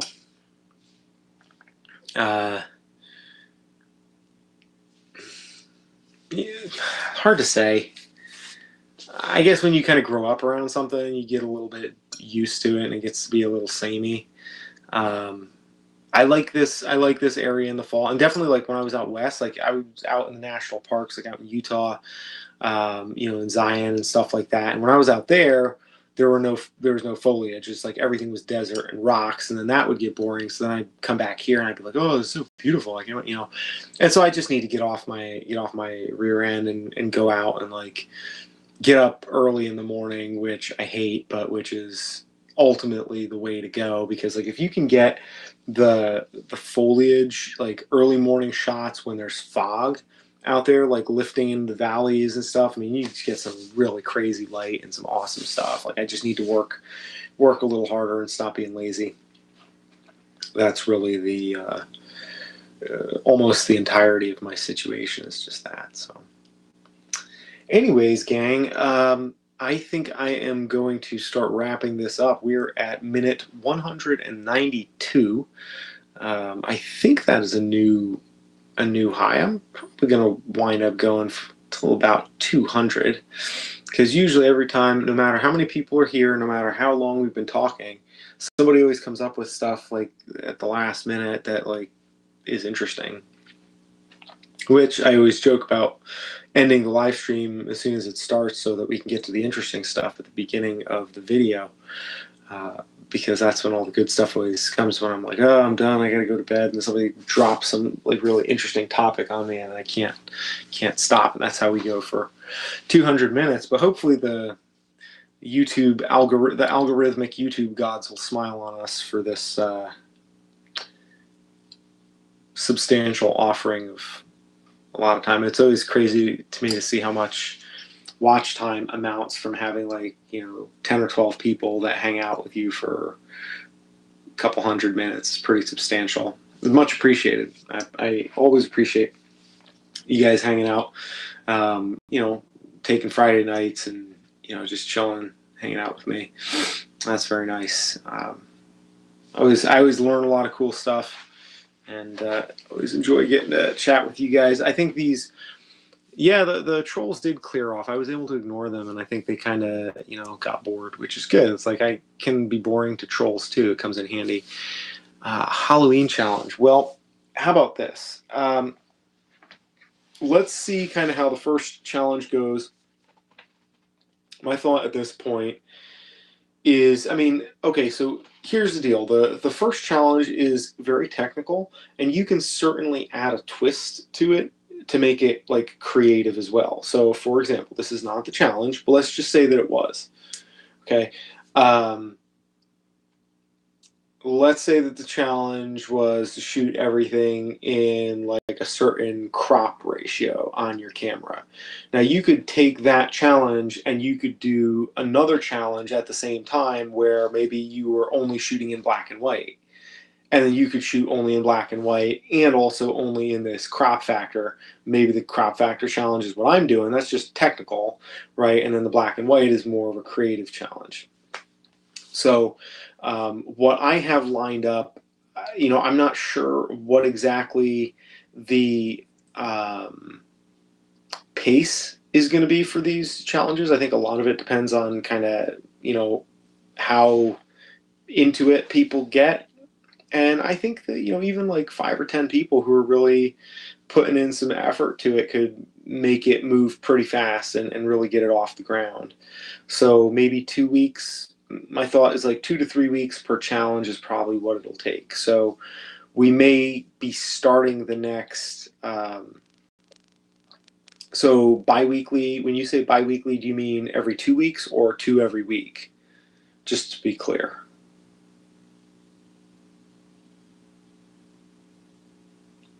Every 2 weeks. Okay. So in that case, I think that's a cool idea. Maybe I think what we'll do is maybe do some live streams when because the thing is for me to shoot a video about, because what I want to have a video to start each challenge, which will happen on Tuesday, and then the video to conclude the challenge, I want to be able to show the finished work. So, that's a good idea. Every 2 weeks. That's a little tighter of a schedule than what I was thinking, but we'll play it by ear. We'll see how it goes. Maybe instead of doing because I wanted to be able to do an intro video to kind of say this is the challenge and kind of what I'm thinking. I'd like to do one intermediate video to say, hey guys, here's what I'm seeing. This is what I'm, I'm experiencing with this challenge. This is what I'm hearing from a lot of you, kind of, to have some interaction, and then to have a wrap-up video where it's okay, here's the best images and the most meaningful images. Because I think it's important, and I would like you guys to share with me so that I can share back in the finished video for each challenge. I would like to be able to see a video that has, or I would like to see images that are not only your best aesthetically, but also the ones that are the most meaningful, the ones where it's this is the image where I had some sort of, something happened, something clicked, something, a breakthrough, or not necessarily just the ones that are,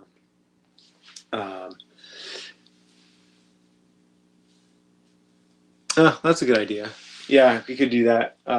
Yeah, so can you use your ideas to announce the video or announce the challenge on Tuesday, and then show the results the 2 Tuesdays following, and then announce the next challenge in the same one, kind of combine the two. That's a good idea. And then maybe just make the live stream in between, the live stream in between there could just be, or 2, we could even throw just kind of a random live stream in at some point in the week, and I can put that on Twitter so that everybody knows kind of like to look for that or what have you. And then, so like, in other words, if I need to add more video content or discussion to the challenge, I can do that via live stream, which is much simpler, much more straightforward, less time consuming than like filming and editing a specific video for like the intermediate discussion part of the challenge. I think that would work better for me, and then that way I could still have, the finished work being shared out with a nicer video that's a little more edited. I think that makes a lot of sense. Cool.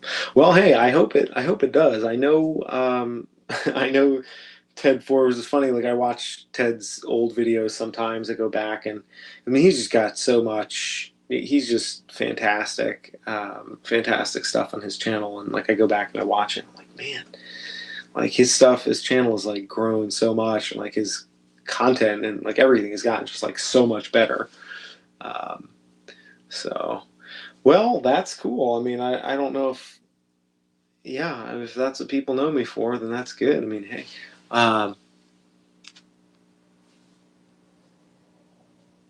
what is what is that thing, Peter? That Peter is very generously handing out a code to friends. I don't know what it is, but if anyone else knows what it is, you can check it out with that free code.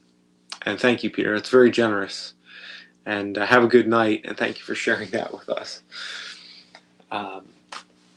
Yeah, so the logistics are the biggest challenge for me to dial in with all of this stuff, because like I got to see my family. They live 3 hours away.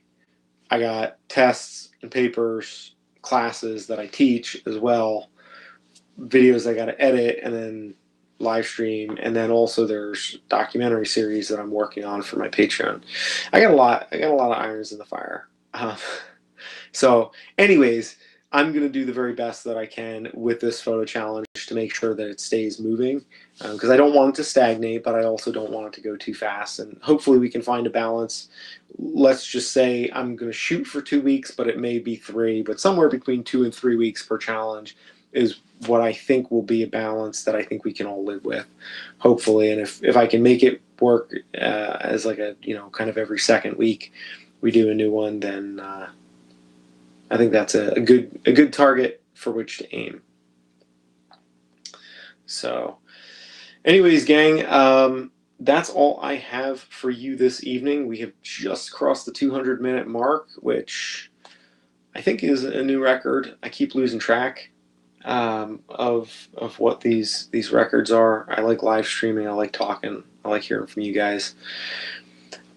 Photo challenge video drops on Tuesday. Make sure you have subscribed, enabled notifications. Those of you guys that are supporting the work that I'm doing using Amazon links, even if you're not buying the products that are specifically linked below, not literally below right now, but below any of my other videos, and will be linked below here eventually, like that all goes to help support the work that we're doing. Patrons get printed work, get early access to stuff like photo challenges, and I'm going to go upload that video for my patrons actually right after we get off of here, so that you guys have a little earlier access to what's going on.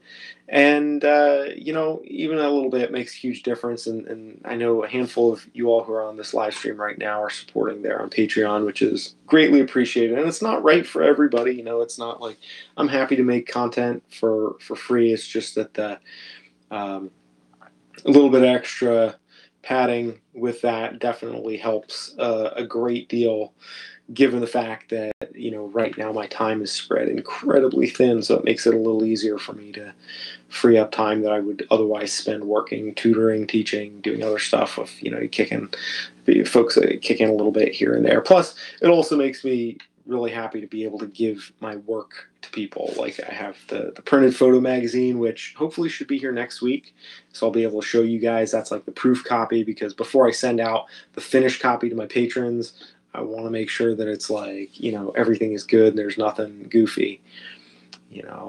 Yes, that's a very valid point, valid concern. No, please, no worries there, Queen.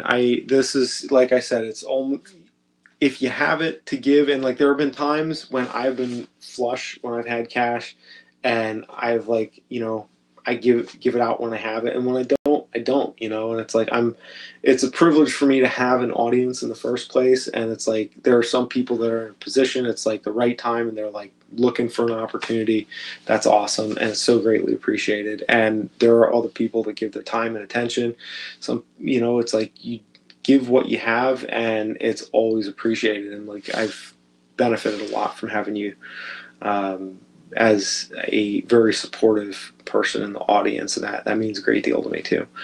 But I appreciate it, and I always want to be clear that people understand that it's not like, hey, you need to. It's like for some people it's right, for some people it's not. But there's always there you go, in spirit. I appreciate that a great deal.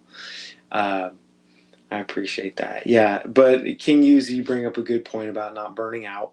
I've had I've had some other people raise that concern, and I will give you my my word to be forthright about what I can do and not do. Like I don't want to burn out either, and I think that at some point, probably in December, like I'll probably take like a month or so, kind of do a handful of challenges, kind of get some momentum going on that, see how we're doing, and then take a hiatus for a little while, just from making videos, just so that I have some time, some space, probably over the new year, somewhere between like Thanksgiving and maybe New Year's into 2018, something like that, where I may still do some videos. I'll only do like I'm going to relinquish I'm going to take a vacation from my publishing schedule where, I may not do weekly content or anything like that, but I might just check in to be like, hey guys, let's hop on a live stream, see how everybody is, that kind of thing. I started last year taking a break from social media, and I thought it was going to be like, goodbye social media, I'm only going to be on YouTube. But then I was like, the hell with it. I did like 3-4 months, something like that, no posting on social media. Then I came back from Oman, and I had like, terabytes of photos that I was really stoked about, and video. I was like, let me get back on social media. So I think that that will be a good, a good break. Yeah. And having that planned in, I think helps you avoid burnout, because I think the thing that really causes the biggest burnout is having no end in sight. But and right now, it all fits in with the structure. It's like I don't have any free time, but I don't need any free time. And frankly, I don't want free time, because if I have free time here, all I'm going to do is I'm going to spend it like on Instagram, like scrolling through people's posts and hating my life. But when I'm working on stuff for this, it's productive, it's constructive, and it's good, because I can't go and see my family and spend time with them, and like they're doing their thing and I got to be doing my thing. So it's like, yeah, it's good to have effort that I can put in, and good to have work that I can do, and people who care enough about it to participate, which means a great deal. But like I said, I will be very forthright and let you know if I'm approaching a point where it's like, look, I need to pump the brakes a little bit. And I think that will happen once this, kind of we start moving towards the end of the semester. It's not impossible that more of my videos will be like this, live streams, and fewer of my videos will be all like, hey, what's up, everybody? With like the slick edits and like the Peter McKinnon moves, which I can't do. I hate myself if I do that stuff. Like I'm too judgmental of myself. I'm jealous that maybe he has somebody else editing his stuff, and so he doesn't have to judge himself. But for me, when I see, I can't. Okay, enough Peter McKinnon. God bless Peter McKinnon. He does a great job, but I'm not him. So yeah, I probably will have less nice, shiny, polished editing, and probably more of this once I get closer to finals, and I got to kind of put the hammer down a little bit. But I'll keep you guys posted. You'll know what's going on. So. Cool. XT2 slow-mo. The XT2 slow-mo is pretty sweet. It is pretty sweet. 1080, of course, only. But, I mean, I think is more than enough, honestly, for, yeah. The 1080 on the XT2 is gorgeous. The video files, I still have like projects that I shot like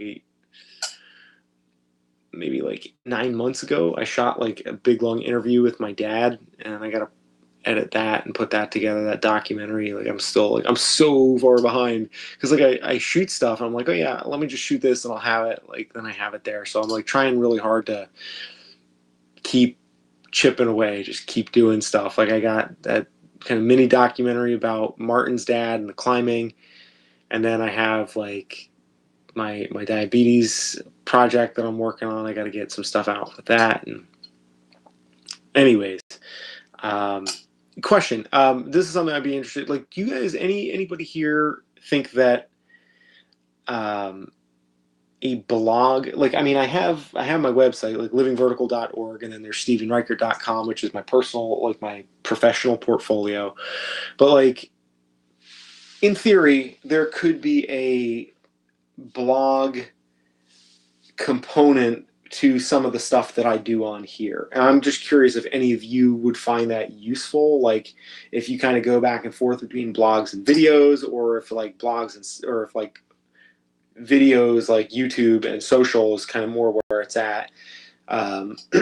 Because I do have a website that's just kind of like sitting there, and I don't publish a lot of content on my website because it's just kind of, it's weird, like different channels that I have kind of have different groups of people that want different things, and my website has typically been people that are more in like the diabetes space, and I'm just not really super interested in like writing about diabetes-y things.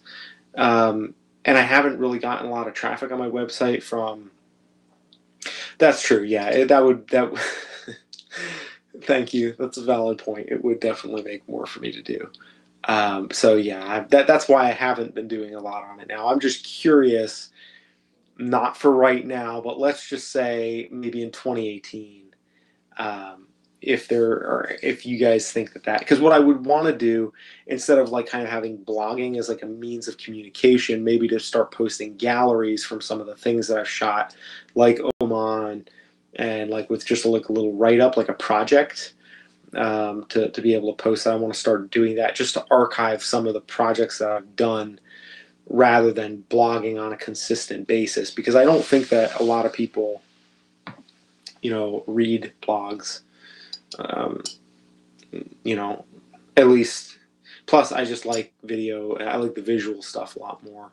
But it's also cool too, because like on these videos, well, on these videos, live streams, I can't. Yeah, this is going to take like a day to upload. My phone's going to explode. That's true, Mario. Agreed. Yeah, the thing is, like with still photos, like you can't really do a lot on live streams with them unless you have like a program where you can bring the photos in. But the way I'm doing it here on my phone, I can't show you images that I'm talking about, or that like are that somebody emailed to me, right? Whereas like an edited video, I can kind of do that, but it also doesn't always fit in like the aspect ratio of the video. So a lot of times you have to like crop it down, and it gets weird. And like on a blog or like a gallery page on a website, you can put stuff up and it displays the still photos display more nicely. Something I'm thinking about. I'm not moving on any of this just yet. I'm just like something I'm thinking about, you know, because want to make the most. You know, do the best and make the most I can out of the time that I have, because you know, otherwise, I'd just be, like I said, I'd just be on Instagram goofing off and not really helping myself.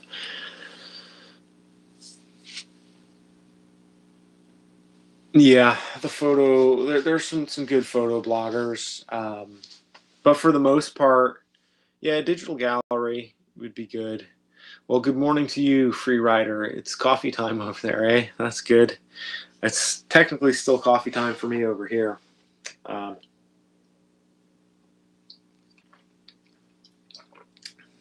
I mean, I use websites much less when I look at the value, not like fake value, but I mean like real value that I get out of a website versus the value or the connectivity, let's just say. On Instagram, there's very little connectivity. It's just like tap and swipe and just, there's not a lot of connectivity. On a blog, a lot of times I'll get really useful information, but I don't really make a connection. Like there have been like there's the Lonely Spec guy. I think that's the Lonely Spec, like beautiful photography. It's all about like night photography and stuff, and just which is something I'm very interested in. And I'm just kind of like, I don't go back and read his blog. I'm not subscribed to anything. I was subscribed to the Fuji guy, his newsletters, but it's just like, it wasn't really working for me. Whereas like on YouTube, I feel like there's a lot of connective value, and so that's where I put my effort into. But I'm thinking more of ways to, not for that to replace YouTube, but to have my website be an auxiliary where it's like there are things that I can't do with you guys on YouTube that I could add a different component to what we're already doing here to be like, same concept, but like a different branch of that tree that lives on the website. That's one of the things that when I have time, if I have time, it may be this winter, this spring, it may be years from now when I get a job and I'm out of school. The other thing that's always like kind of bugged me a little bit is like I have different, like my Instagram is climbing, my website is diabetes, and my YouTube is photography. And I just want them all to be the same thing. Like I want everybody to get it. It's like I got people on Instagram that don't get it about the photography that I do, and I got people on here that don't get it about the climbing that I do, and I got people that don't, with the diabetes, that don't get it about the photography on the website, and it's just like, I just want to do it all, like all in one thing. It just doesn't work like that. Like that's the one thing. If there's one thing that I'm moderately jealous of guys like Casey Neistat for, it's not the big following. It's that they get to just like be themselves and be about like a bunch of different things, but also still have a cohesive following. So that's, I could care less about the size of the following, but just the ability to kind of have a little diversity in what you're about. That's the thing that's, YouTube has a social part now where you can post stuff other than videos. Really? I did not know about that. Where does that live? Is that like the message that you can put on the video? Like, how does that work? Where do I find that thing of which you speak? Because that sounds like it would make a lot of sense. And what would be really cool is if YouTube like conglomerates with, I mean, I know it's not really, it wouldn't be good, but like, well, I'll Google it, or I'll look it up on YouTube. I'll find a video on YouTube about that. Cars making shoes and everything else, tie them together. I'm not sure what that means, but I've been up for a while. It's a little late here, so I'm like, my brain might not be closing the circuits fully. Actually, one of these days, maybe for New Year's, I should do like a live stream that's just like a constant live stream to see how long I could go till either YouTube kicks me off, or my phone explodes. Just to do like a marathon where I just like hang out for an extended period of time, and I don't know what, but okay. Well, now we're starting to get a little off course. Anyways, guys, I appreciate your feedback and your thoughts about any of this stuff. Love to hear from you. Yeah, Google Plus. Google Plus is great. It's like Canada for social. It's like the Canada of social media. Like everybody there is like fairly earnest and polite, and like, it's kind of structured, and but there's nobody there. It's like I wish that, yeah, Google Hangouts are pretty cool.